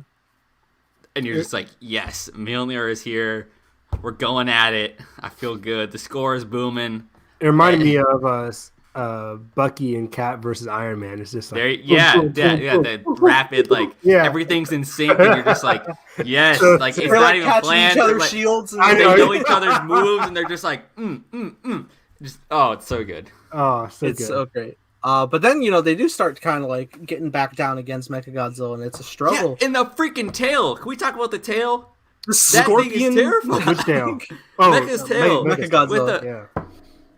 Wow, I was scared of that because it got up to like he could have taken their eyes out. Like it was so close to Kong against that building. But the whiskey. And I'm glad it didn't completely shut down Mechagodzilla. It was just a quick glitch. Yeah. For distraction. Wait, hold on. Seemed like he shut it down. And tell me who won, Godzilla or Kong? Sounds like they ended up bestie. Well, Emma, I recommend watching this one. Yeah, there's They a huge kissed. sex scene. Yeah, there's a huge sex scene. It was pretty wild. Maybe they don't kiss, but there's a big open mouth screaming. Yeah, Godzilla won. Did he? He won in our hearts. All right. Kong won in our heart. It's the friends we made along the way. It's the friends we made along the way, and they may not be friends, but they're not enemies. There you go. That's your plot synopsis. Yeah, where's Enemies my to lovers, Godzilla let's go. Kong fanfic? Enemies to lovers. Let's go. But yeah, the score detail kind of like shuts off for a second, and Kong went to go get the axe, and he was like slicing at first, but it's not doing nothing because it's not charged up. And then Godzilla takes notice. Oh Shoots yeah, his beam, charges it up, and as soon as that's good, and we get It's the a wrap. bitch, yeah. slices the tail, and he's wailing in. He takes an arm, and like he's taking every limb. He's no survivors. Yeah, and then he rips off the head right at the very. Okay, yeah, he goes to like charge right down to the little thing, but he wasn't done. He jumps on him, grabs the head, and it's a straight Mortal Kombat fatality with the oil spilling like blood. Yeah, I love that. It was such screaming a cool finishing move. to the heavens. Like it's so Yeah, good. it was like a WWE like wrestling to like, okay, but I'm gonna kill you actually like move. and they're still mad at each other. Damn it! Just stop, guys. I don't think they were mad. Yeah. I think I'm breaking this down. I think okay, human wrap ups, whatever. It's not important. With the monsters, so we have like Godzilla roars and he's like walking through, and I think Kong is more just on the defense. He's just kind of like worried what's gonna happen because he last thing he really saw was like you almost killed me. Yeah, that's true. So he stands up with the axe just like on the defense ready, even though he's very tired and just wants to go home. But then Godzilla is like just kind of looking over, and then Kong, bigger man, lays down the axe and Godzilla is like roaring at the axe and then back at him, and he just turns around, and Kong is like just kind of like standing there, just kind of like standing his ground. Yeah, puffing his chest up, putting on a front. Yep. Yeah, and then Godzilla's just going back to the sea as he does. He's just like, I hate you humans. I saw a tweet today. Every Godzilla movie. What did you guys do now? And it's Godzilla coming out of the sea, just like tired and like basically. And he just goes back, just like, oh. Which sucks because I don't think he has a home to go back to because we blew it up in the last movie. That's right. His little landing pad in the hidden cave or whatever under the sea. Yeah, that's a bummer. He'll But make a new one. he goes back in. Kong, he ends up back on the Hollow Earth, and he's just chilling, having a good time. He's home. Very I nice. love the little details, like, oh, he's on his morning walk. Heads up. Yeah. And Kong is just swinging, guys. He's having the time of his life. He finally has a place where he can just like be free and like swing and not have to like climb on stuff that he breaks. 100%. With something like this gives. Adam Wingard talked about how there was no post-credit scene, but the last scene kind of teased it up for possible sequels where they could do a whole Hollow Earth movie with Kong. You could also have Godzilla. We never saw Godzilla within the Hollow Earth, so that would be really cool to see as well. We need Chris Tucker brought it up in his review. We need a gravity-induced fight in midair. Wow, that'd be awesome. Between the two. Dude, I would love that. Between Godzilla and Kong? Yeah. A rematch? I mean, Rematch. and there's so many ancient monsters within the Hollow Earth, they could do anything. So anything's possible. We already had our Godzilla sequel, so give us our King Kong sequel. We need it. Yeah. I actually do have the comments from Adam Wingard. Sure. In regards to a post-credit scene. All right, so we have one sec. All right, so his quote says, "We actually shot a post-credit scene, but then we ended up using it in the movie." Wingard tells Sci-Fi Wire, "We won't reveal which scene it was, explaining only that it was one of those things where we shot it as one idea, and we got into editorial and realized we need a moment at a certain point in this movie, so we ended up taking that footage and using it in a different context in the movie, and it really, really worked for us. So in a way, if you watch Godzilla vs. Kong, you'll see the post-credit scene. It just comes before the credits."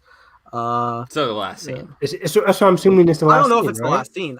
I feel like it's something that like sets up of just because I feel like that's just like, oh, it's happy. I don't know if like you just have that as an end credits. What else like, would there teasing. be? There would be. That's what I'm trying to think. I don't know if it's that part just seemed like an end credit scene where it's like, oh, he's on the Hollow Earth by himself. Like, this sets a lot of possibilities.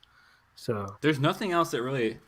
It's all of Mechagodzilla. Or it could just be Kong when he first got to the Hollow Earth, like area, not the whole Hollow Earth, but just when he walks into that cave. Oh, when he's like running, and like something. I like that, wonder if it's like the palace, as it were. That's what I meant. Yeah, that's what I meant. The palace area, because he's just could be. That area had a lot of possibilities as well, so that could be that could have been a post-credit scene where Kong rolls into the palace area, sits down, you're like, oh, King Kong, and then credits. But you know what? Yeah, it could have been. It could have been interrupted like sooner in the original cut where he didn't even sit down or anything. I think it could either been that, or it could have been the fact that Apex was using skullcrawler eggs. Maybe they could have had that as a different mystery in the future. People don't care about skullcrawlers. I care. I care about Skull Island. Okay, so and then it says the new movie doesn't have a post-credit scene because it doesn't have anything specific to tease, at least not yet. Because WD does not want to do no. I think it's 100% the right choice not to have a post-credit scene because this is the crossroads for the MonsterVerse. Wingard explains. Makes sense. AKA we don't know if we want to make more because they haven't made. I think they want to. Loads. Wingard wants to make more. That's for sure. But he's doing a Thundercats movie, or I don't know. I've never heard of the property. Really? Never I've heard of this property? property forever. Thundercats or something. Wingard's doing a. I guess it's a comic. I've heard of that for like similar to Nathan from Collider. It's an animated show, of course. Yeah. Oh, it's before our time. It's for most adults. I think it's like 80s. 80s. Yeah. There you go. Exactly. The He-Man era and stuff. Anywho, we got a movie. It was a fun movie. It was short, but it was fun. What I would have liked more Serizawa exploration and character. I would have liked a bit more weight of Mechagodzilla than just one attack, like one and done fight sequence. I think you could have had him be an opposing city threat first, and then the monsters get there to stop.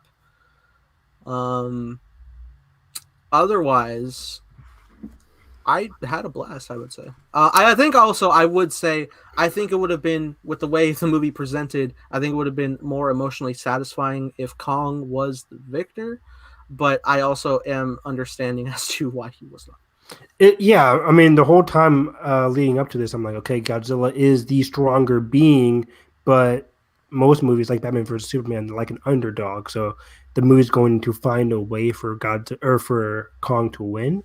And he kind of does. He gets to go home. He gets wins in his own way. He doesn't lose. I mean, he loses, but he wins in his own way. He gets to go home. Look how happy! What? Look how happy this man is. He didn't win the fight, but what really mattered his home. I don't give a fuck about his home. What are you talking? Look how happy he is. What? Go back and watch it. It's like fight. I don't care how Nathan, happy back me up here.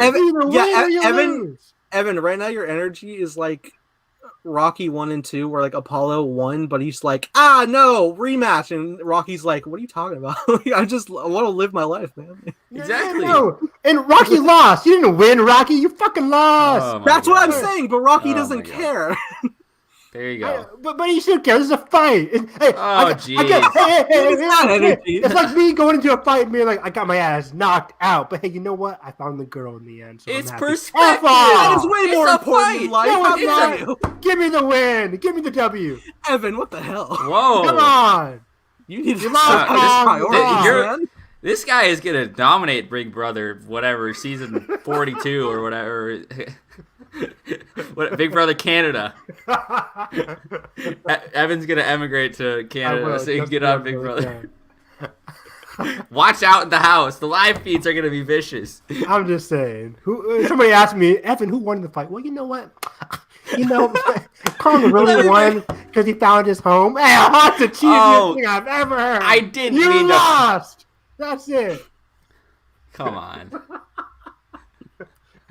Ladies and gentlemen, the show. Make sure you hit the like button. He found a home. He did. Oh my Damn it! gosh. He's been on an island all alone. Hey Kong, where's the family at? Didn't think so. You Oh, lost, buddy. jeez. You lost. Oh man. Did we lose Nathan again? Oh jeez. Yeah, we lost Nathan and I yelled too loud and upset his Wi-Fi. I broke his Wi-Fi. You broke it. Oh shit. Oh man. So funny. We still got Falcon Winter Soldier to talk about. This is gonna be a long one. Yeah. We got. I need to get some lemon. I am thirsty. I yell too much. Falcon Winter Soldier episode. Yeah. So what else? Any last thoughts on the movie before Nathan? No. Where do you rank it, buddy? I think I still hard because It is. in terms of characters. I don't want to think about characters, but it's also you kind of have to in a movie. It's so hard. I might go Godzilla versus Kong, then Kong Skull Island. Oh, and then King of the Monsters. I said in my, I think I tweeted. I said Godzilla 2014. Then I said Kong Skull Island. It grew on me on that rewatch. I just had a blast with it. Then people Godzilla on Twitter are versus Kong. really supporting Kong Skull Island. Yeah, it's grown over time. I think people. I honestly, the first time I saw that movie, I didn't like it in theaters. Like I could care less for it. And now that I've watched it 2 more times since 2017. Yeah, you're back. You're a little slow, but we're ranking the movies. So Evan said that his ranking was Godzilla 2014, Godzilla versus Kong, Kong Skull Island. Hello? Yeah, can you see us? Can you see us? No, he's frozen. Oh no! Wow. But yeah, then I have yeah, it's a little slow on my end. I better hear you guys. Yeah, so we're going through rankings, and then I have Godzilla, King of the Monsters last. Yeah, I think King of Monsters is pretty last, which is crazy because I think the effects in that movie are fantastic. But yeah, I think here's the thing that I think really helped Godzilla versus Kong. I think King of the Monsters took his characters too over seriously. I think that really hurt it. At least in this movie, there's some. It just goes all in. I'm here, but I'm not. Are you here? Are you here, but you're not here? Oh. But yeah, at least we have some we have some cheesy villains. It doesn't take them utterly seriously. Their PowerPoint presentations aren't like this elaborate thing to save the Earth. Like I mean, they kind of are, but it gets cut short.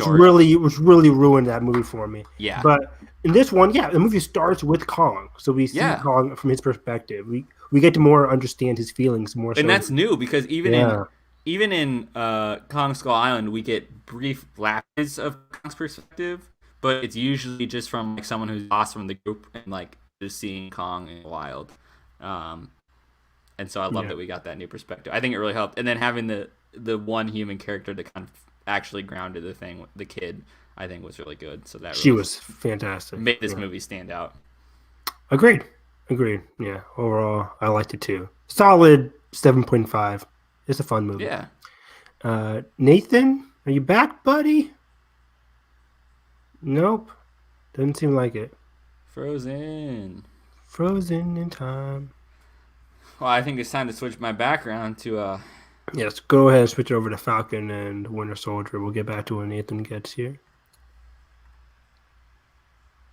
Oh, well, we got AJ's ranking. AJ said King of the Monsters number 1, number 2 Godzilla versus Kong, number 3 Kong Skull Island, and number 4 Godzilla 2014. Godzilla 2014. Nice. I guess in terms of monster bashing, like if you're that's how I would go too. Yeah, if I was, because like it's so hard for me because I always want to think about just the monsters fighting, but I can't do that. My mind doesn't work like that. And like especially like I think about the Mothra stuff from that last movie is so cool. Like I eat that stuff up when Mothra just so cool. The waterfall, man, like the waterfall scene. It just makes up for everything. The third act of that movie is incredible with the whole nuclear ability fighting Ghidorah. Yeah. If I say Godzilla again, Ghidorah is pretty cool. So love that stuff. Yeah. Yeah. While we wait for Nathan again, AJ also said, "Are we excited for Mortal Kombat?" Yeah. Sad that it got delayed another week, but I guess that gives more box office for this movie, Godzilla vs. Kong. But yeah, I'm excited for Mortal Kombat. I saw the trailer again last night. Looked pretty awesome. Again, I haven't played the games. I know a little bit about the mythology. I haven't played the games, so I'm going in pretty fresh. It just looks like an awesome video game adaptation. I'm excited. Yeah, I think we might actually do. How many movies are there? Or is there just that one, the previous one? You're talking up the wrong tree. Yeah, no exactly. But we are all I know is the '90s movie. We are all not versed in the Mortal Kombat world, and so we may do like a fun commentary just to build up, or a fun discussion on the lore of it, just to build up to the when we do watch it. Because I'm excited, and it sounds like all indications that the studio is very excited about it as well. I'm very curious to see how it does. Video game adaptations are very, I don't know the right word for it, funky in terms of box office. You never really know what you're. And does it have the R rating? I can't remember. It has to, yeah. Yeah. It has so R rating. Like, I think that actually will help it because, the action, it can really double down on the action of the gore of it. Which will. Okay, can you see us? Oh my god, I can hear Evan clearly. Thank God. We're talking about AJ's comments. We just I can't see Carson though. That's weird. Oh, we just ranked the Godzilla movies. Can you hear Carson? We're talking about. Let me. Hello. Yeah, he's back. Okay, I'm back. Thank God. Okay, let me fill you in. We're talking about we just ranked our Godzilla vs Kong in our MonsterVerse rankings, and then we also AJ left a comment on if we were excited for Mortal Kombat. And so go. Okay. Yes, I am. Anyway. All right. Godzilla vs Kong MonsterVerse ranking. It's hard. I think right now, just pure hype and my love of like craziness of the franchise. I think it just I think it scales up for me with each installment personally. So I think I would probably go Godzilla, Skull Island, King of Monsters, Godzilla vs Kong. Nice. Because I'm not ranking on characters and humans, I'm ranking on monsters and my love for them. Yeah, AJ's ranking was like exactly similar the same, to yours. right? Yeah. Just one. King of the Monsters, he had number one. Flipped around. Okay. I respect that because I really like all the stuff King of the Monsters does. And I especially love it in terms of my Godzilla. I think it's tricky because like I love Godzilla the most, but like he was just a villain in this, and I love Kong in this. Godzilla is such a great monster. Love him. Oh, he is iconic. You should watch Shin Godzilla. It's pretty great. Never heard of it. Sub or dub, you could choose. I'll watch it dubbed. No way. No way. No. All right. Godzilla speaks in the movie and it's like dubbed over Godzilla voice. Oof. Okay, so there is a Godzilla movie where like for some reason they put English audio track for the monsters. Ew, that's disgusting. I think it's in Godzilla versus Hedorah. aka Godzilla versus the Smog Monster. I think it was that one. I need it. Let's dive into Falcon and Winter Soldier. All right. An hour and a half in. Yeah, we're on pace. Come on now. If we didn't start late, I think. I can go till 1 a.m. No, but Zemo dance. Zemo dance. That's all we have to say, right? That's the only review of the episode. And I love how it's literally a 2-second shot, and like that was all I saw on Twitter. Yeah, I was spoiled by that. I was like, dang, I woke up to that, and I was like, dang it. As soon as I saw it, I was like, I need this GIF immediately. Yeah, me too. We got a ton of development this episode. Like, a lot of information. Yeah. A lot of information. So, it starts off with the GRC, the Global Repatriation Council, the ad saying we got to help out the bullet people, but then kind of diverts it. Yeah, it's a good political ad because it kind of diverts it, saying, "Oh, we're here to save people," and then you see Captain America in. I refuse. John Walker. We see John Walker. We see John Walker. Yeah, in U.S. agent. Yeah. They go straight into like the dark raid on the people that helped out the Flag Smashers in last week's episode. Yeah. And he goes to question him, and they spit in his face. Very rude. Oh, yeah, and then we kind of see he lost his cool too. We see later that we see him start to turn a little bit, which we kind of predicted last week of, just kind of being a little more volatile of the character. It did empathize a little bit with him last week, but now we're kind of like questioning him a little bit, and we see later that he doubles down into the prison and he's like, we gotta do all this stuff and blah blah blah. And this organization is kind of sus.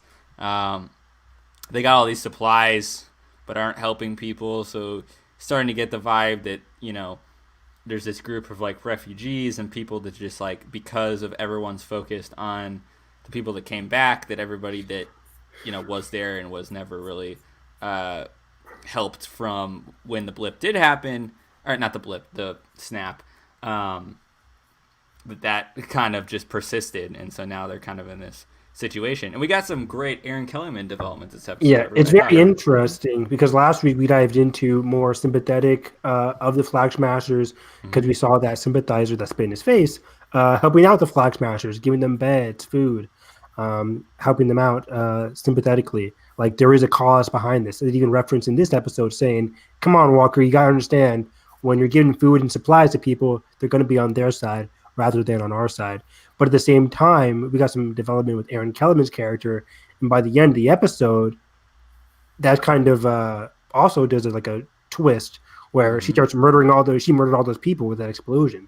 So the only language they understand, which she's starting to slide down as well. So exactly, people are sympathetic. Like last week, we saw John Walker being sympathetic with this whole background and the pressure that he's on, but then now he's going towards the dark side. Same thing with Aaron Kellyman. Like, they're sympathetic last week, but then she's also going down the dark side. So which one is going to turn out to be the main villain for this series? Both those. And I like that it's ambiguous. Villains. So it's going to be interesting. Of course, we do have the power broker character, which seems to be the big bad of the series. His identity, who knows? There are some theories now after today's episode. But Mephisto?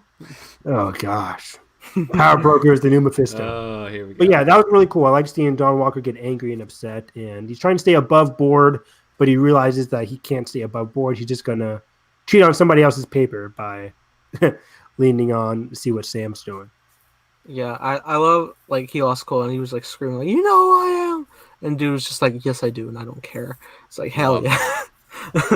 The audience. No, yeah. No, wow. But yeah, it was really cool seeing that aspect. We go back with Sam and Bucky. Bucky goes in alone to talk to Zemo, and before he went in, I was like, it would be really cool if Zemo tried to do like the brainwash. And he does it. The first thing he says. Yeah. And it's so cool because it's like, not anymore. But then he's just like, no, I know. I just want to see how you would feel. Like Zemo's such a fucking 4D chess player. Love him. So good. And can we talk about it? So they have this whole conversation, and he's like, it's the classic, you need me, you're desperate, you wouldn't be here otherwise kind of deal. But I was watching it, I was like, this feels like Mission Impossible Fallout. It does. It feels like when he's talking to. I was thinking. I wrote in my notes, Nathan. That is scary. In my notes, you guys can't see it, but I'm like, this is really Mission Impossible throwback right here. That's hilarious. Yeah, and I totally love that aspect, and I love that they don't even break him out. Really, all they do is just set one little fuse, or Bucky sets one little fuse, and then Zemo just does it on his own. It was just like, I love that aspect that like. They didn't have to break him out, and I think it added to both the tension and comedy between Bucky and Sam's relationship right now, because they're kind of on edge after that whole Isaiah thing last week, which we broke down in our previous episode, and so that's a rift between them. And now, Bucky's like, I'm going in alone, and so then we get this whole deal, and it's like, where even are we right now? And then Zemo shows up in his stupid little coat, or no, he doesn't have the coat yet. He just shows up in the prison uniform. Crazy. It was funny too, because as he's escaping prison, I'm like, how is he so skilled and he's able to beat up all these people? Like, is Zemo that athletic? Like in Civil War, they didn't really dive into his career, right? We learned that this episode. Yeah, he never needed to because he was always just 2 steps ahead. All we knew is that he was a victim of Sokovia, really. Yeah, exactly. So I didn't know, like, how is he able to beat up on people? But we kind of get also he has a Hydra past. Yeah, right. but he never worked for Hydra in the past. He just he knew a lot about Hydra. By the way, Nathan brought up Sokovia. That line of like, did you ever visit the memorial? Of course you didn't. Like, my god, just the absolute shade. Pretty true though. If I was Falcon, I'm like, I wasn't there yet. I wasn't part of the Avengers at that point. That always annoyed me in Age of that Ultron. wasn't He on was in the me. opening. I'm like, why isn't he in the fight? Rhodey's here. Like, Yeah, I know that was messed But, up. yeah. But plays at the very end. But maybe that's Joss. I don't know. also, Well, then I liked how when Bucky's first talking to Sam though during the escape scene, Sam's like, "You're breaking out Zemo. You know the Wakandans didn't forget about that, right? They never forget." Which I kind of tease for. I completely forgot. I was just like, yeah, that's right. Zemo murdered the king of Wakanda. Yeah, T'Chaka is dead. So it was a good tease for the surprise ending there. Yeah. Really good. If anything, Wakanda's probably just as like eager to get Zemo as they were to get Claw. I guess so. Yeah. True. If not more so, because Claw stole vibranium, but like you murdered our king. Like and that set off everything for Wakanda in terms of becoming really the power in the public struggle. Yeah. And then also I like how when they go onto the plane, Zemo's like, I hate super soldiers and I have a reason to. And I guess like I never really connected it, but yeah, he did kill all those super soldiers in Civil War. Like he has a reason to try and track this down. Nothing nefarious. He's just like, I hate super soldiers, and we'll get to it, but I love the whole explanation that he gives about like why not to idealize heroes with Sharon Carter. That was a great discussion. That just make me think of that beautiful moment in Civil War when he like locks eyes with Steve and he's just like, "There's some green in the blue of your eyes." How nice to find a flaw. Beautiful. Love that line. So good. Love that line. Civil War's the best. So great. So good. I'm so glad they used Zemo's theme here too. We get the old little butler character, like, do the smell test, and if it's rotten, give it to our guests. I love the little wow. Yeah, I didn't even think about that's right. That's Baron. That's right, Baron Zemo. Never even crossed my mind. But yeah, that was great. He steals Bucky's book, which actually turns out was Steve's book that he was writing down stuff from, like in Winter Soldier and all that. I was like, oh, that's depressing. But yeah, it totally really makes great. sense though. I'm just like, oh, damn it. Yeah. But that was really great. But then we start our journey around the world some more. Go into this nightclub place where Bucky has to be the Winter Soldier once again. I know. Yeah, and Sam has to be this guy. Drink the snake, like whatever. Smiling I don't even know what that was. Yeah, it was like a raw piece of live snake in a drink. And I was like watching. I was like, does he have to swallow that? Part of me is like the bartender's trolling with them to see if it's the real guy. They're like, maybe the real guy does drink this, and I'm like, oh man. But before that, I like how Sam mentioned, what is this, Skull Island? I was like, Kong is canon. I was like, oh my god, that was great. But the location that they go to is Madripoor, which is a huge X-Men Easter egg and reference. Because Madripoor is a very famous X-Men location. That's where a lot of stuff went down. That's where a lot of the Weapon Plus stuff.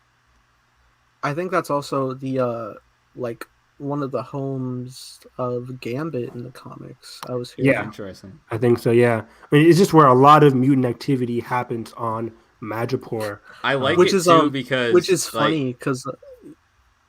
Oh, sorry. No, I was saying real quick. It was funny because at one point when they were there was this complex in there with a gate, and on the gate there was this X with a circle, and I was like, X-Men. I was joking, but I guess it kind of for real. Yeah, probably just a quick little nod. Thank goodness that the show hasn't been over the top and every theory and whatever. At least I haven't seen it as much as before. No, but there's a couple of X-Men Hulk stuff in this episode, which was very cool. But I was gonna say quickly, I love that we see it feels like the first really post Endgame world that we get to see fully fleshed out of all these different power forces trying to get to power, try to either regain or rebuild themselves or gain traction in their territory or go after past revenge.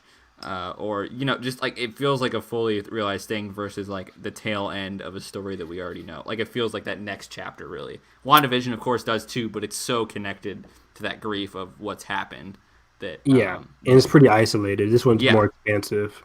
Yeah, and the sets look phenomenal. I really like how this is shot. They do a lot of close-up work. It looks gorgeous. The sets in this show in general so far has been incredible. I love all the locations that they're going to. But I just love all the X-Men stuff. Even the disguise that Sam has to go into. His name was Conrad Mack, or Smiling Tiger, which was an X-Men villain from Madripoor in the comic books. There you go. This yellow tiger-looking villain. So that was interesting. And then the person they talked to, Selby, I think, was the mutant with the ability to talk to computers in the comic books. Wow. But in this one, of course, similar. She's just an information broker. So licensing. I know. So I love it. She can't talk to computers, but she does know a lot of information in this show, even though they quickly kill her off. Yeah.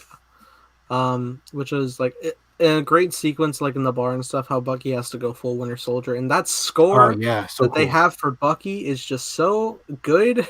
It's always good, yeah. The Winter Soldier score, just like it's so eerie, it's so perfect. I love the arm sound effects. I still do to this day. It's so too. Haunting, but like you just mechanical. It's just it feels so tense and scary. Yeah, really cool. So good. Then they get in that back room, right, and then Zemo starts talking like blah blah blah. I don't even know what he's talking about at this point. He's talking about some guy that he has business with, and then he like cuts to the chase, and then talks about like, I'll give you the Winter Soldier if you talk. Yeah. Like I'm like, oh my god. And I know, like, you don't know if he's because it's Zemo of all people. You're like, I don't know if this man is fronting or like, actually going with the plan. I don't know why. I was actually fully trusting Zemo the whole time. Me too. Yeah, I didn't even doubt Zemo at all this episode. I didn't doubt Zemo until like the explosion in the lab later, and he wasn't there. I was like, okay, now. Yeah, that was weird, but even then, like the explosion, it had to happen. You can't have this guy keep on creating serums. Like that's true. Gotta blow it all up. But yeah. Yeah, the lady gets killed, and I guess that's revealed later who it is. But at first, a bounty on all of their heads, and like everyone's getting it, and I'm like, oh my god, it's John Wick Chapter 2 and 3. Right, they're like, the clock is ticking, they gotta get to the Continental. Here we go. Yeah. We're going to the library to kill people with books. There is no Continental. and that was Sharon that shot Selby, right? I think she was actually in the bar. I think she was actually in the bar earlier. I saw her she put on the hood and walked away. I couldn't tell. I was like, is it made to look like that was Sharon, or was that actually Sharon? But I think that was Sharon as well. Zemo's line. Looks like we have a guardian angel. I'm just like, so cheeky. But yeah, what happened after this? Oh yeah, then they come back home, right? We meet up with Sharon, who is in the street, screwed over. This is a weird part. Okay, what happened to? I totally forgot. She in Civil War, they're like she kisses Steve right after they're like trying to get in hiding. Did she get like indicted for like? This is where my rant comes in. Yeah, she stole the shield and wings. She stole the shield. This is where my rant comes in. Okay, so you're telling me Sharon Carter got alienated by the CIA or wherever she works for, the government agency of the United States of America, because she gave Captain America a shield and Falcon some wings? Are you serious? That makes 0 sense. But we're gonna look at Winter Soldier and give him pardon and clemency or whatever for assassinating for 50 years. Yeah, I mean, Sam was saying the same thing to her face, man. It makes no sense. But then the show wants me to believe, like, I'm glad. I think it's because she dipped first, and like she never got entangled in the Infinity War stuff.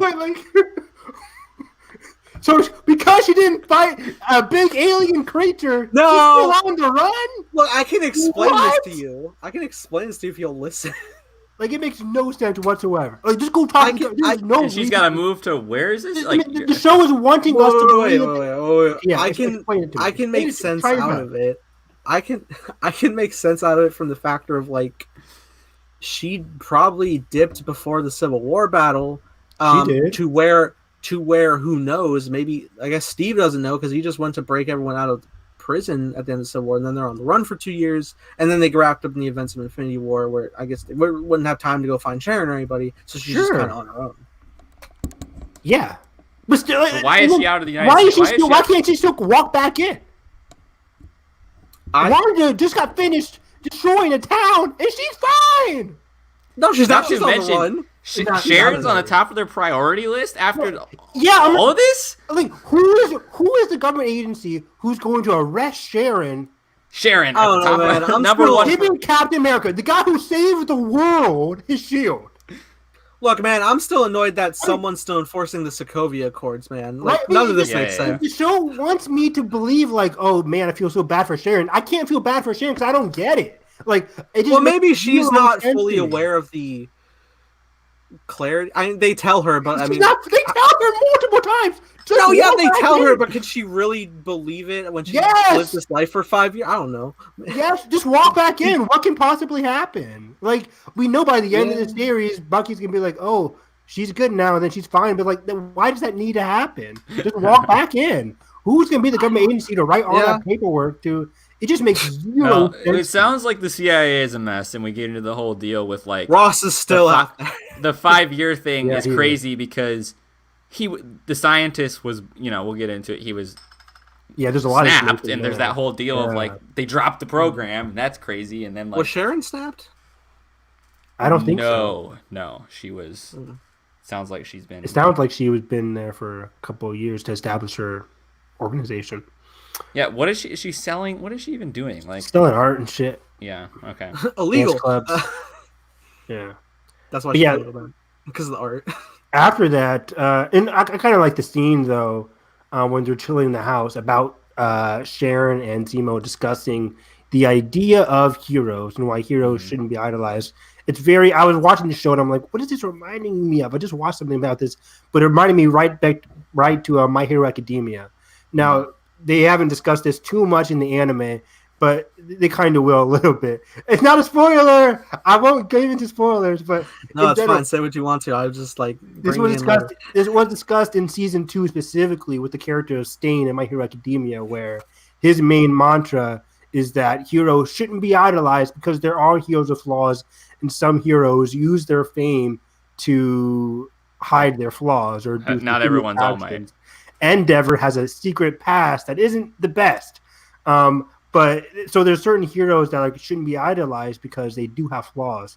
And I like how Zemo's that character is saying like heroes are we shouldn't idolize them because continuing to idolize heroes, continuing to put them on pedestals can lead us down to ruin. Which and they can be just as emotionally corrupt or disdained as a normal human being, despite their physical attributes and experience as a hero. Essentially. Exactly.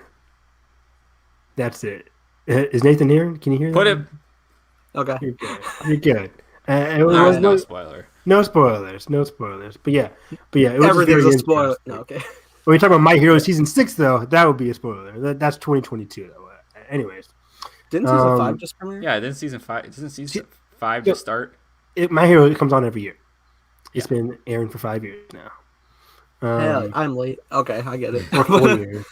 When I was in college. Anyways, but yeah, we get to the great stuff here when they go to Nagel's place. And this is a very fascinating character. So from the comic books, William Nagel was introduced in guess what comic book run? The same one from Isaiah Bradley's run. So Isaiah Bradley's run really bringing it all from that. Was introduced last week, and in that run, they introduced the character of William Nagel, who was, as the show explains, was a scientist after Cap was set in the ice. So he works for the government. In the MCU, they're saying, okay, so after Cap got set in the ice, the government needed to reproduce the government serum or the super soldier serum. So that's took when it took Isaiah Bradley's DNA. And building on what the U.S. did in the 1950s, that Isaiah had already gotten the system or had already gotten the serum, that's when Nagel started to develop more and more what was going on. But it also, Nagel was brought in, as he explains, by the Winter Soldier or by the Hydra crew from Civil War, the ones that wanted to do the testing in Siberia with those 5 unique super soldiers. Nagel was brought in for them, but then they disbanded because we saw what happened. They all got shot and stuff. And then that's when the CIA brought him in to do all the Weapon Plus program and stuff like that. And then he got snapped, though. And then he got snapped, exactly. So he was working for the U.S., trying to develop the super soldier serum based on Isaiah Bradley's character. Also was working with Hydra, but then he got snapped. Yeah. But then that's when he falls into the hands of this mysterious figure called the Power Broker, who was like, okay, your work got halfway finished. Let me help you finish. Yeah. Exactly. How about you let me help you finish? And his motivation is like, I need to see my work through. Like, this is a masterpiece. 1,000%. I think he makes some. He's like, I was a god. I'm like, what are you? Shut up. Yeah, I was a god. Which in a sense he's not. Obviously, he's a god complex, but in a sense he's not. He perfects the super soldier serum as we see in the show. Really, like there is no big contraption like that Steve had to get into. They don't get big muscles like Steve. There's nothing like that. They just get the abilities of a super soldier, but they still maintain their physique, which is kind of like what he was talking about, how he perfected it. Yeah, that monologue was great. So that was very interesting. Awesome. So I really loved the whole monologue of Nagel and his interest there. Of course, he dies, so we don't get to see more of his character. But I thought for his 5 minutes of screen time, so real quick, it was pretty interesting. What did the CIA want with him when he like? The CIA brought him in for Weapons Plus, which dives into the Hulk. Because I kind of teased this earlier, but like in the Hulk stuff, there's a shot. I think it was the Hulk, where the guy who becomes Abomination is getting into this thing, and on the thing it says Dr. something Stein, and in the comic books that was like the nickname for Nagel. Like he went by this name, like Dr. Stein or something like that. So people are theorizing like, can this guy also be related to what's going on with the Hulk and stuff like that? But in the context of the show and in the context of his monologue, he was just saying that after the Hydra crew got disbanded, after the Siberia thing went kaput, that's when the CIA brought him in. So that would have been like the 90s. Right. So he's just been following the trail of his work. Whoever's going to pick up exactly. The tab, I should say, of like, exactly. He's there. Yeah. Because he's a young person. He's about like Sam and Bucky's age. Right. That's what I noticed too. Like, he's a young person. So he wasn't working around the time of Isaiah Bradley. He came way after Isaiah Bradley had already decayed. With that DNA was trying with to that DNA. It. Yep. Okay. Exactly. So, which we get into that conversation later, where Falcon is really upset again. How like, so you're telling me all this stems from the serum and the blood work of Isaiah Bradley, who was basically a government prisoner. So remember, he said like he was basically in that government prison last week. During that time, who was working on him? Nagel. So Nagel was the one that was working on him. So it's all connecting, and I feel bad for Falcon. I mean, all this stemming from a black man who had basically, for all intents and purposes, his rights were gone, and they were just using him for his blood work. And now all these crazy people across the world are using super soldier serum, of which he says there are 12 vials. So apparently there's like some possibility for more out there. So. Yeah, and then I think Aaron Kellyman says that, we have the last of it, but like they also have some of Bingo, they took some of it, but which is a good scene. Yeah, this was actually engaging a theory of myself of like a possibility of maybe not that he needs it, but maybe a possibility of Sam himself getting a dose of the serum, like as Captain America. Wouldn't be surprised. Wouldn't hate it. It's also described to be like a more subtle serum to not really change your like overall physical look, just to give you the heightened strength. Exactly, I wouldn't hate that. But yeah, that's definitely possible. Yeah, it'd be interesting in his arc because it would be like, he's like, I feel like I need to step up to the table, and it could be the thing like a good Last Crusade thing where he's deciding what to do. And I could just see him destroying it. But also, you never know. The Elder One, throw it off the bridge.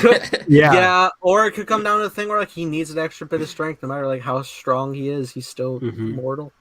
Exactly. I know he's like, I barely saw some footage like from a trailer where he's like super training, like somewhere around the time when he gets the shield finally. Ooh, you're right. Yeah, like he's like running courses, like he's getting strong. I'm telling you, episode 4, that's got to be the next episode. If you haven't seen that scene, that's crazy. Yeah, I thought it was gonna be this episode 5 or 6. It could be 6. I don't know. But yeah, Carson, yeah, going back to that Flag Smasher scene, it's very interesting because when they get news that Nagel has died, they're not really upset, even though they do know that the Power Broker is coming after them. We know that since episode 2. The Power Broker is like, you stole my stuff, I'm coming after you. So the Power Broker is coming after the Flag Smashers. They don't care because, as Carson said, we got it. Aaron Kellerman character Carly says, we have the remaining vials. Nagel's lab blew up. The only vials in the world as we know it are with the Flag Smashers. So if the Power Broker wants them back, he's going to have to offer up a deal now to the Flag Smashers. By the way, speaking of Carly's character, let's backtrack to that scene where she's mourning for a second. She's mourning the character. Is that? And do you think it's kind of connected to her motivation? What's the name? Dora Milani, right? Somewhere along those lines. Dora Milani, who was a character who had a pendant who looked like the symbol of the Flag Smashers with that picture of a lion or something like that. I forget the exact symbol. So kind of carrying the lineage type deal of like, I gotta, be responsible now that our leader, person, seems to have died, and I think Nagel mentioned this person as well. So,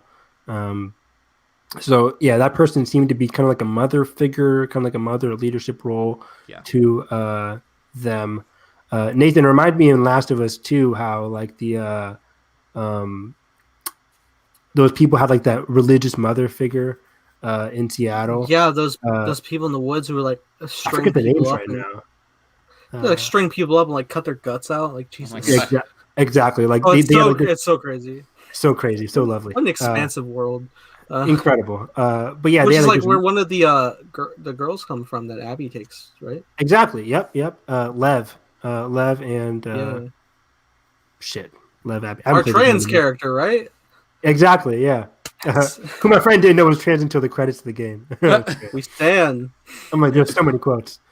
She's the best. But so that kind of reminded me of that, where she's mourning this character. It seemed to be like this mother figure to this Flag Smashers. But anyway, she's dead, and the Flag Smashers seem to be going down a darker path. At least Carly is.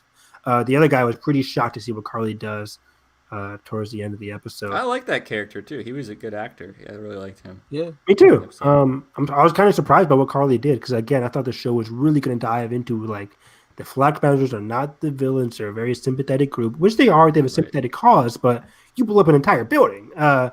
Pretty different from what Wanda did. Again, guys, Wanda didn't kill tied up. But yeah, right. It's like in the pursuit of this goal, she's kind of losing sight of what that goal maybe is, and which you see a lot of things, especially in the moment too. Like she's probably super like there's she tells them, she's like, there's 6 months of supplies here. Like you're just sitting on this, and you're claimed to be this government agency that's helping survivors and yada yada yada, and you're just kind of posing at this. Yeah. So it makes sense that she'd be really mad in the incident. But it's like Robin Hood robbing from the people in the village, and then throwing a grenade, saying like, "Oops, that's what you guys get." I'm like, that's not Robin Hood anymore. This is getting down a dark path. So I'm very interested to see where Carly goes. Unfortunately, I do think now she might die by the end of this series. Hopefully, I'm wrong. Never know. Someone was saying, I was watching, they were like, anyone who says like, oh, maybe you could be like a teacher or something in the future, they're gonna die. Like just because like, oh, you a happy future? No. Oh yeah, you're right. Carly did say she wanted to be a teacher. Maybe I could see them teaming up by the end and going after this big bad and Ghost lived in Ant-Man and the Wasp. I like Ghost. Yeah, me too. Go Ghost. Maybe because I like the actor. I like the actor. She had like 3 words, maybe. No, stop. Wow. Let's not do a commentary on that one. I don't know. I want to just take all of Carson's like negative MCUs and I skipped over it. Ragnarok, Ant-Man double feature. Let's go. I skipped over it, but I did want to mention Sharon Carter's awesome action sequence in that area. I did not expect like knives to be like going through people. I was like, is this Disney Plus? I kept saying that. Like knife going through his hand, and tore it off, and like blood. I was like, And also, Bucky just throws a bar, and it just like pins somebody through the shoulder into the shipping container. That was awesome. Give me a Winter Soldier video game so I can just do that to all my enemies. Just like pin them. Hit X to switch hands. R2.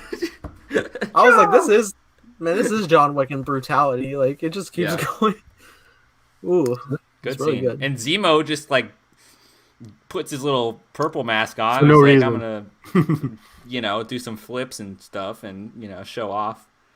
Thought it was pretty From good. his old car. So anyone who had the theory that it was a Thanos-inspired mask is wrong. Yeah, I know. That's fine. That's fine. But yeah, overall, the episode is pretty good. I thought it was my favorite episode of the season so far. I'm very excited to see where this goes. Still no idea who the power broker is. People were theorized that Sharon was the power broker because after that awesome action sequence, she goes in the car and says, like, there's still some business. We got a problem, something like that. I could see it. Yeah, so, I don't see Sharon like threatening me neither, Carly right? that like I'm gonna kill you. But she seems to have a lot of people on her though, so it's possible. All right, with one big question remaining: how are Sam and Bucky going to handle the Wakanda incursion now that that's on the table? What's her name? Right? Yeah, AOA. I do want to. Is that her name? Yeah, it starts with an A. I can't remember her name. The character's name. She was in Civil War. Yeah. But yeah, that was also like a really interesting reveal there. Also, when they get to that scene, they entered the city, and it said Latvia, and I panicked because I read it as Latveria, and I was like, Doctor Doom, what? That would be what is going on? Not yet. As soon as the MCU goes to Latveria, the world would be shaken. But then I was like, I could believe Zemo can know someone like Doctor Doom. That's true. God, that would be so fascinating. But yeah, we just got that Wakanda connection. I was like, wow, I'm really intrigued to see where things are going to go. And it makes me wonder, was there going to be a factor of Zemo for Black Panther 2 or something? Oh man, maybe. Maybe this could tie into the future of the World of Wakanda TV show. Yeah. I was kind of thinking that too. But hopefully it doesn't mean that Zemo is going to get killed by this assassin. Yeah. Also, before that we had one more scene with John Walker. That's right. At the prison. Yeah, they were like trying to like get leads, and like I think they were trying to like pin like this incursion on like Sam and Bucky. Didn't have the evidence, but they were just like they theorized. They said something along the lines of like, it doesn't matter like how we bag them, just as long as like it's delivered. Like no one's gonna care about the how. And I was like, oh my god, that's shady as hell. Yeah, so he's anti-Steve, damn it. Yeah, exactly. Yeah. He's going down that dark path, which is again, first is Carly, now it's John Walker here going down this dark path. Where will that lead? And this gave me like an interesting like theory of like character arc for John Walker. Like pairing that scene with like earlier when like no one cared that he was Captain America. It's like maybe he's going to get like so deep into like trying to like prove his worth that it's gonna like kind of like corrupt him power wise. Just like it doesn't matter what the greater good is, I just want the people to see me like finally is like the right thing or something.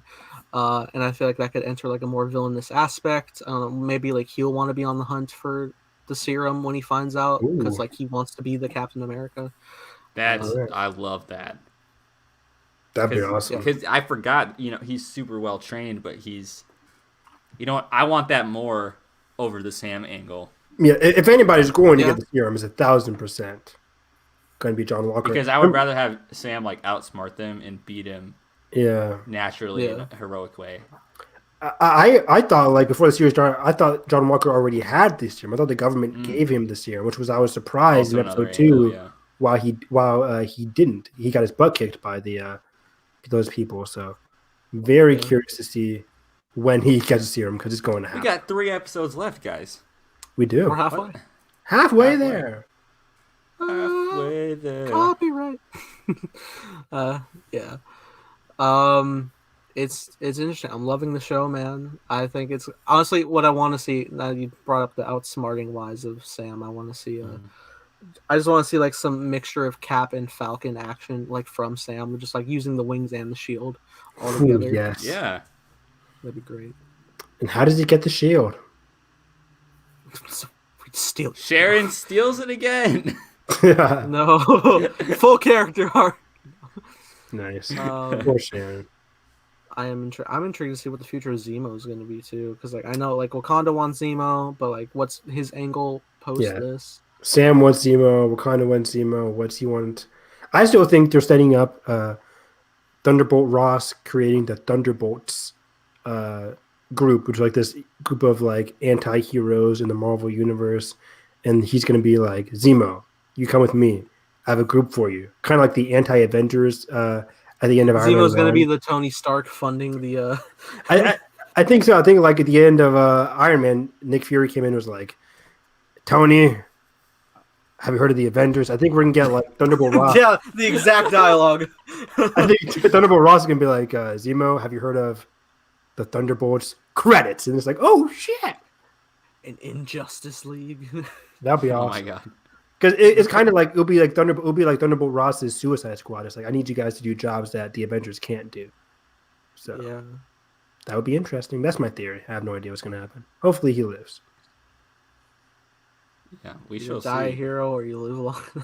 There you go. John Walker. All right. But yeah. What's next? We're 2 hours and 9 minutes in. Yeah. Wow. I think we probably saved the news. I mean, there was trying to think. I want to save maybe the Knives Out for next week because I think it's interesting stuff to dive into. I don't want to just do it in 2 minutes. Want to save the New God stuff as well? Yeah.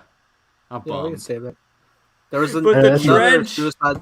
I know was some another good Suicide stuff. Squad trailer. That was There was a fun. great trailer. I thought it was I think I liked better it than more. the first one. Yeah. Yeah, I like the first one a lot. I'm surprised people didn't like the I first do one. too. I think for me, the biggest thing was like, I know the jokes are gonna land like in context, but like it's weird when always like get that studios weird- have to cut it in the trailer. Yeah, and because I don't really know the John Cena's character yet, and so Because like you're like on like such a pace of like the vibe of the music, and then like you right, like and then are really it silent like while stops. telling jokes. It stops for the Yeah. joke, yeah. And I thought this second trailer we got to see polka dots, man. Yeah. We got Polka dots, man. sorry, I meant like we get to see One. polka dots, comma, man. Oh. Like, Nice. we get to see apparently God, who's the guy? The guy that plays the dude with like the can detach arms. I don't know. his Nathan name. Fillion is Nathan officially Fillion. playing that guy. Oh, that's Mm. Nathan Fillion. Okay. That's Nathan Fillion. Yeah, yeah, So we yeah. got that confirmation. I didn't even know his arms. I didn't know the character. I was like, what? I know it's just like the most obscure. James Gunn's like, give me it. I'm here for it. But yeah, it looks phenomenal. There's more and Weasel in that trailer. More Weasel. More Amanda Waller. More Harley action. More just John action Cena. in general. I love the end of the trailer when Idris Elba just has like that big gun and it goes to the beat. And it's just like Suicide Squad, August 6th. I'm like, yes. And it also had like a weird Western vibe. Yeah. I'm hyped for it. Interesting.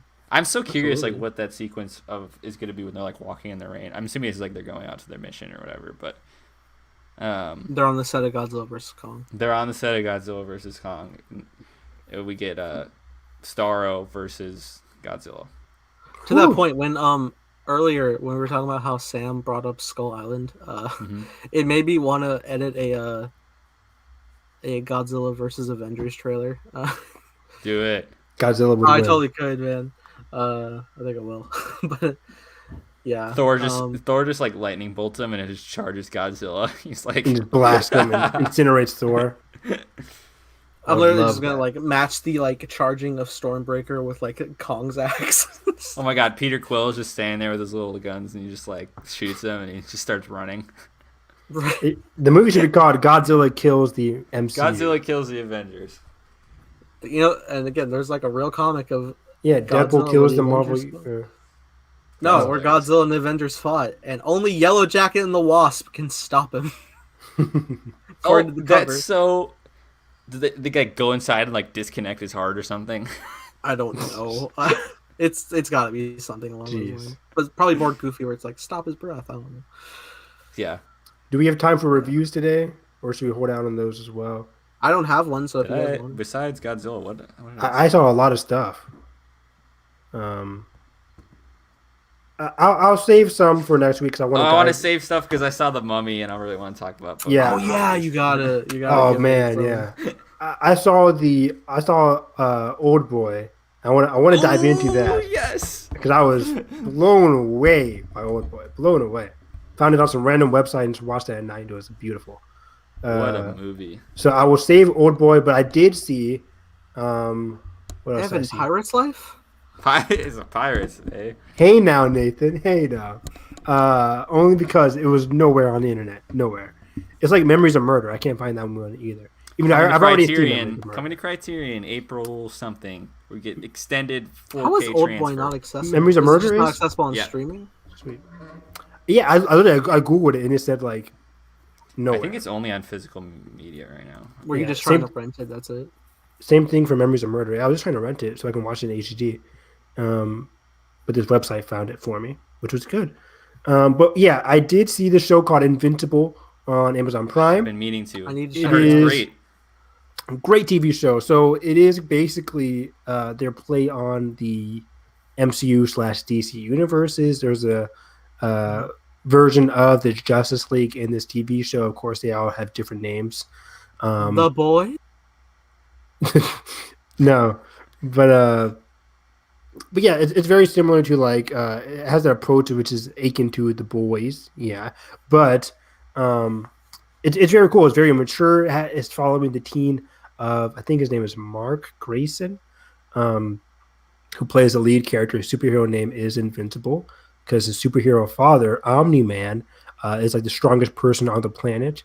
And he's working alongside like this Justice League group. Like he works alone.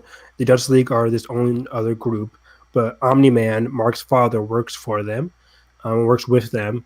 So that's how the first episode sets things up. But then Mark Grayson develops powers of his own, and that's when the show really kicks off. But he's also going to high school, so he has that life as well.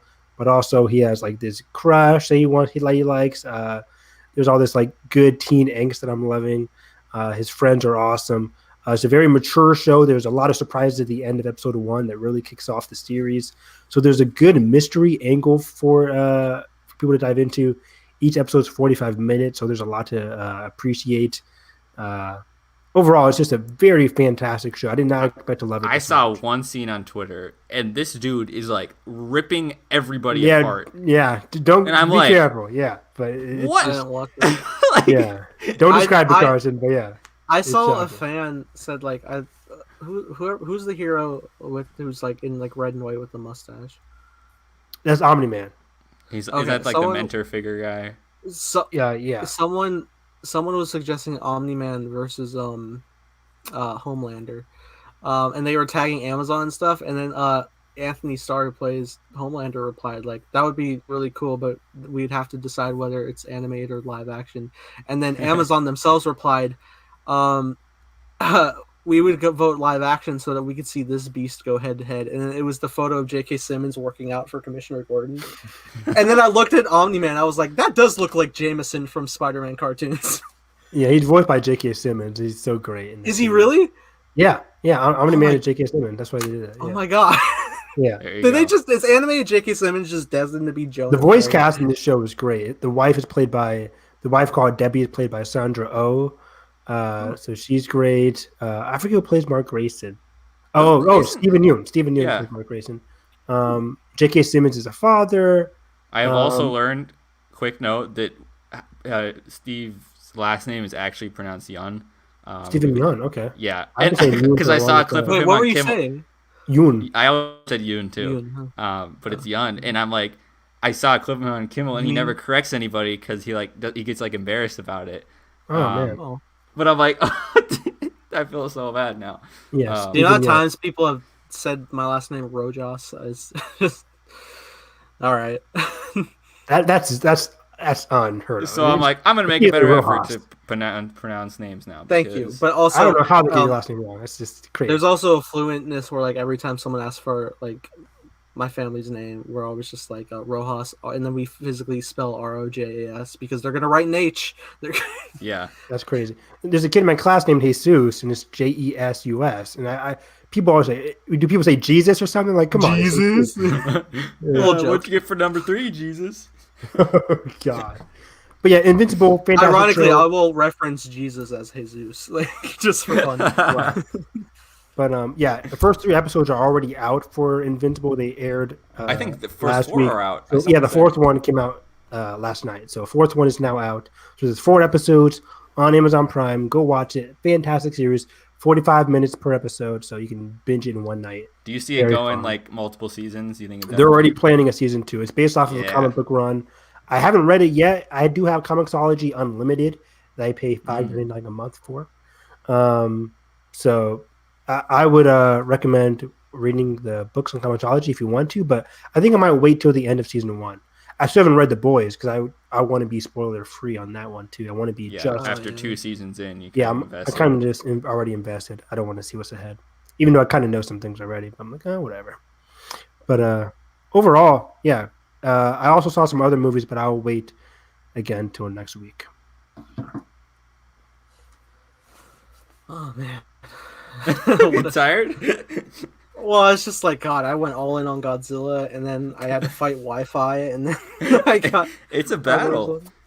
It's a battle, and it's always mine. I was like, why am I the host? But anyway, that will do it for today. With that being said, Evan, where can they find you? You guys can find me on Twitter at HarrisEV9. Yeah, hopefully next week we can talk about some of the movies I saw. For the first time, I saw this week Attack the Block as well. You saw Attack the Block? I saw Attack the Block for the first time. I cannot wait to talk about that. I saw that on Tuesday. I saw that last Saturday, which was great. And then I saw Old Boy. I feel like I saw something else that I'm forgetting to mention. Attack the Block, Old Boy. I'm not sure what else. Did you see another South Korean movie? I can't remember. And I'm thinking, like, did I see another one? I see so many these days. But I think Attack the Block and Old Boy are the only ones Oh, I've no, seen. you saw The Father. The Father. Thank you very much. Yeah, I saw The Father on, was that Sunday? Or I saw it this week. Father, anyways. When are the Oscars? Fantastic movie.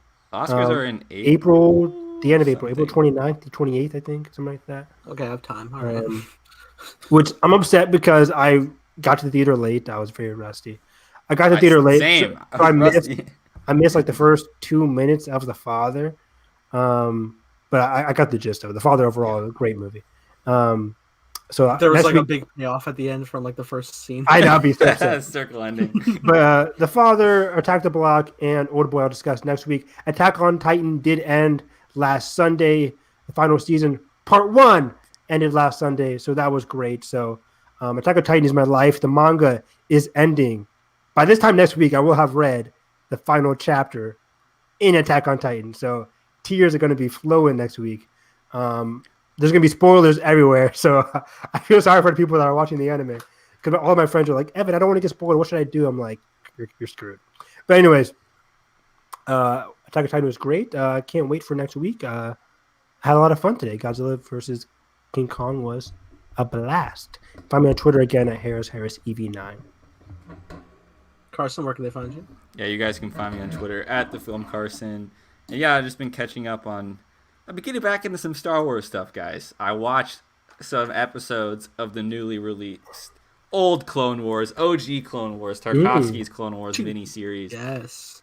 Funny enough, they're paired together as the part 1 and part 2 that, this is kind of cuts out after the end of each 2 to 3 minute episode, and then it's all stitched together, which is really nice as a format.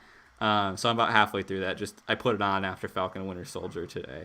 Totally fun to watch on Disney Plus, and it's high resolution for I'm used to watching the YouTube. Still James Earl Taylor is always still and it's like jarring to see that, and then some of the other voice actors being different, and you're like, wait, Anakin?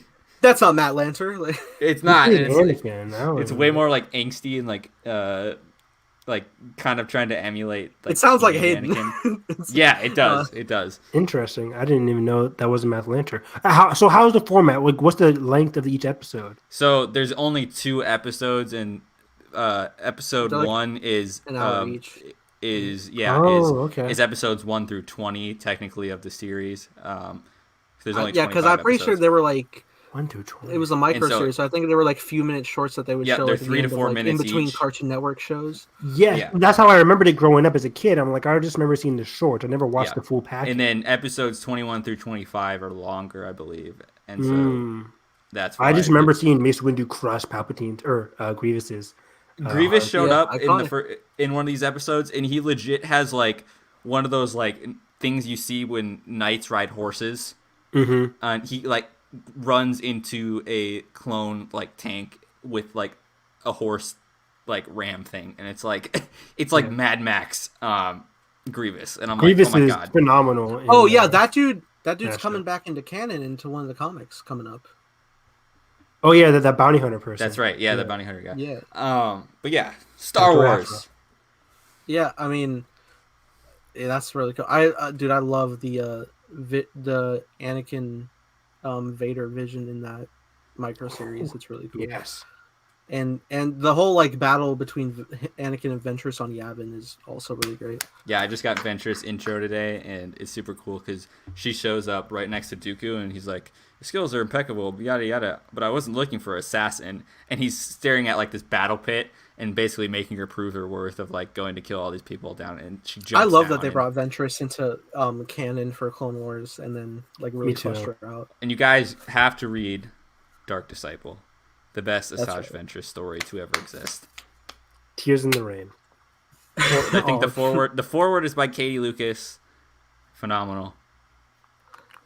And there's also so it's funny because I did the Siege of the Sith cut, which combined the Siege of Mandalore and Revenge of the Sith. Some madman on Reddit did the same, but they also put in the micro series Clone Wars of the invasion of the Capitol. Because they have the same reference to like Shaak Ti went to go protect the Chancellor, and they do that in the micro series. And you're like, crazy. Damn it! And, like Grievous coughing and all that. Like it's. I remember seeing it as a kid. I'm like, oh, it's connected. Oh my gosh! Because I was like, and that was George's intention. Like, blew my mind. Seeing Mace Windu crush Grievous's heart, and then seeing his. What's crazy is like that. All that premiered before Revenge of the Sith came out. It was supposed to be like the definitive lead up. So it was like, who's Grievous? Here you go. Like. That was cool. It's crazy. But yeah. Find me on Twitter and Nathan Ross second. Whatever. And yeah, I'm going around doing stuff, writing songs, musician, I guess. Doing a bunch of stuff. A lot of things. But with that being said, if you guys enjoyed our show, if you like to see me get more nerdy about Godzilla and kaiju and all that, I'm considering starting a kaiju podcast. I'm not joking. Let me know in the comments below. And if you enjoyed our podcast, make sure you hit the like button, subscribe if not already. But that being said, I hope you have a great day. May the force be with you always.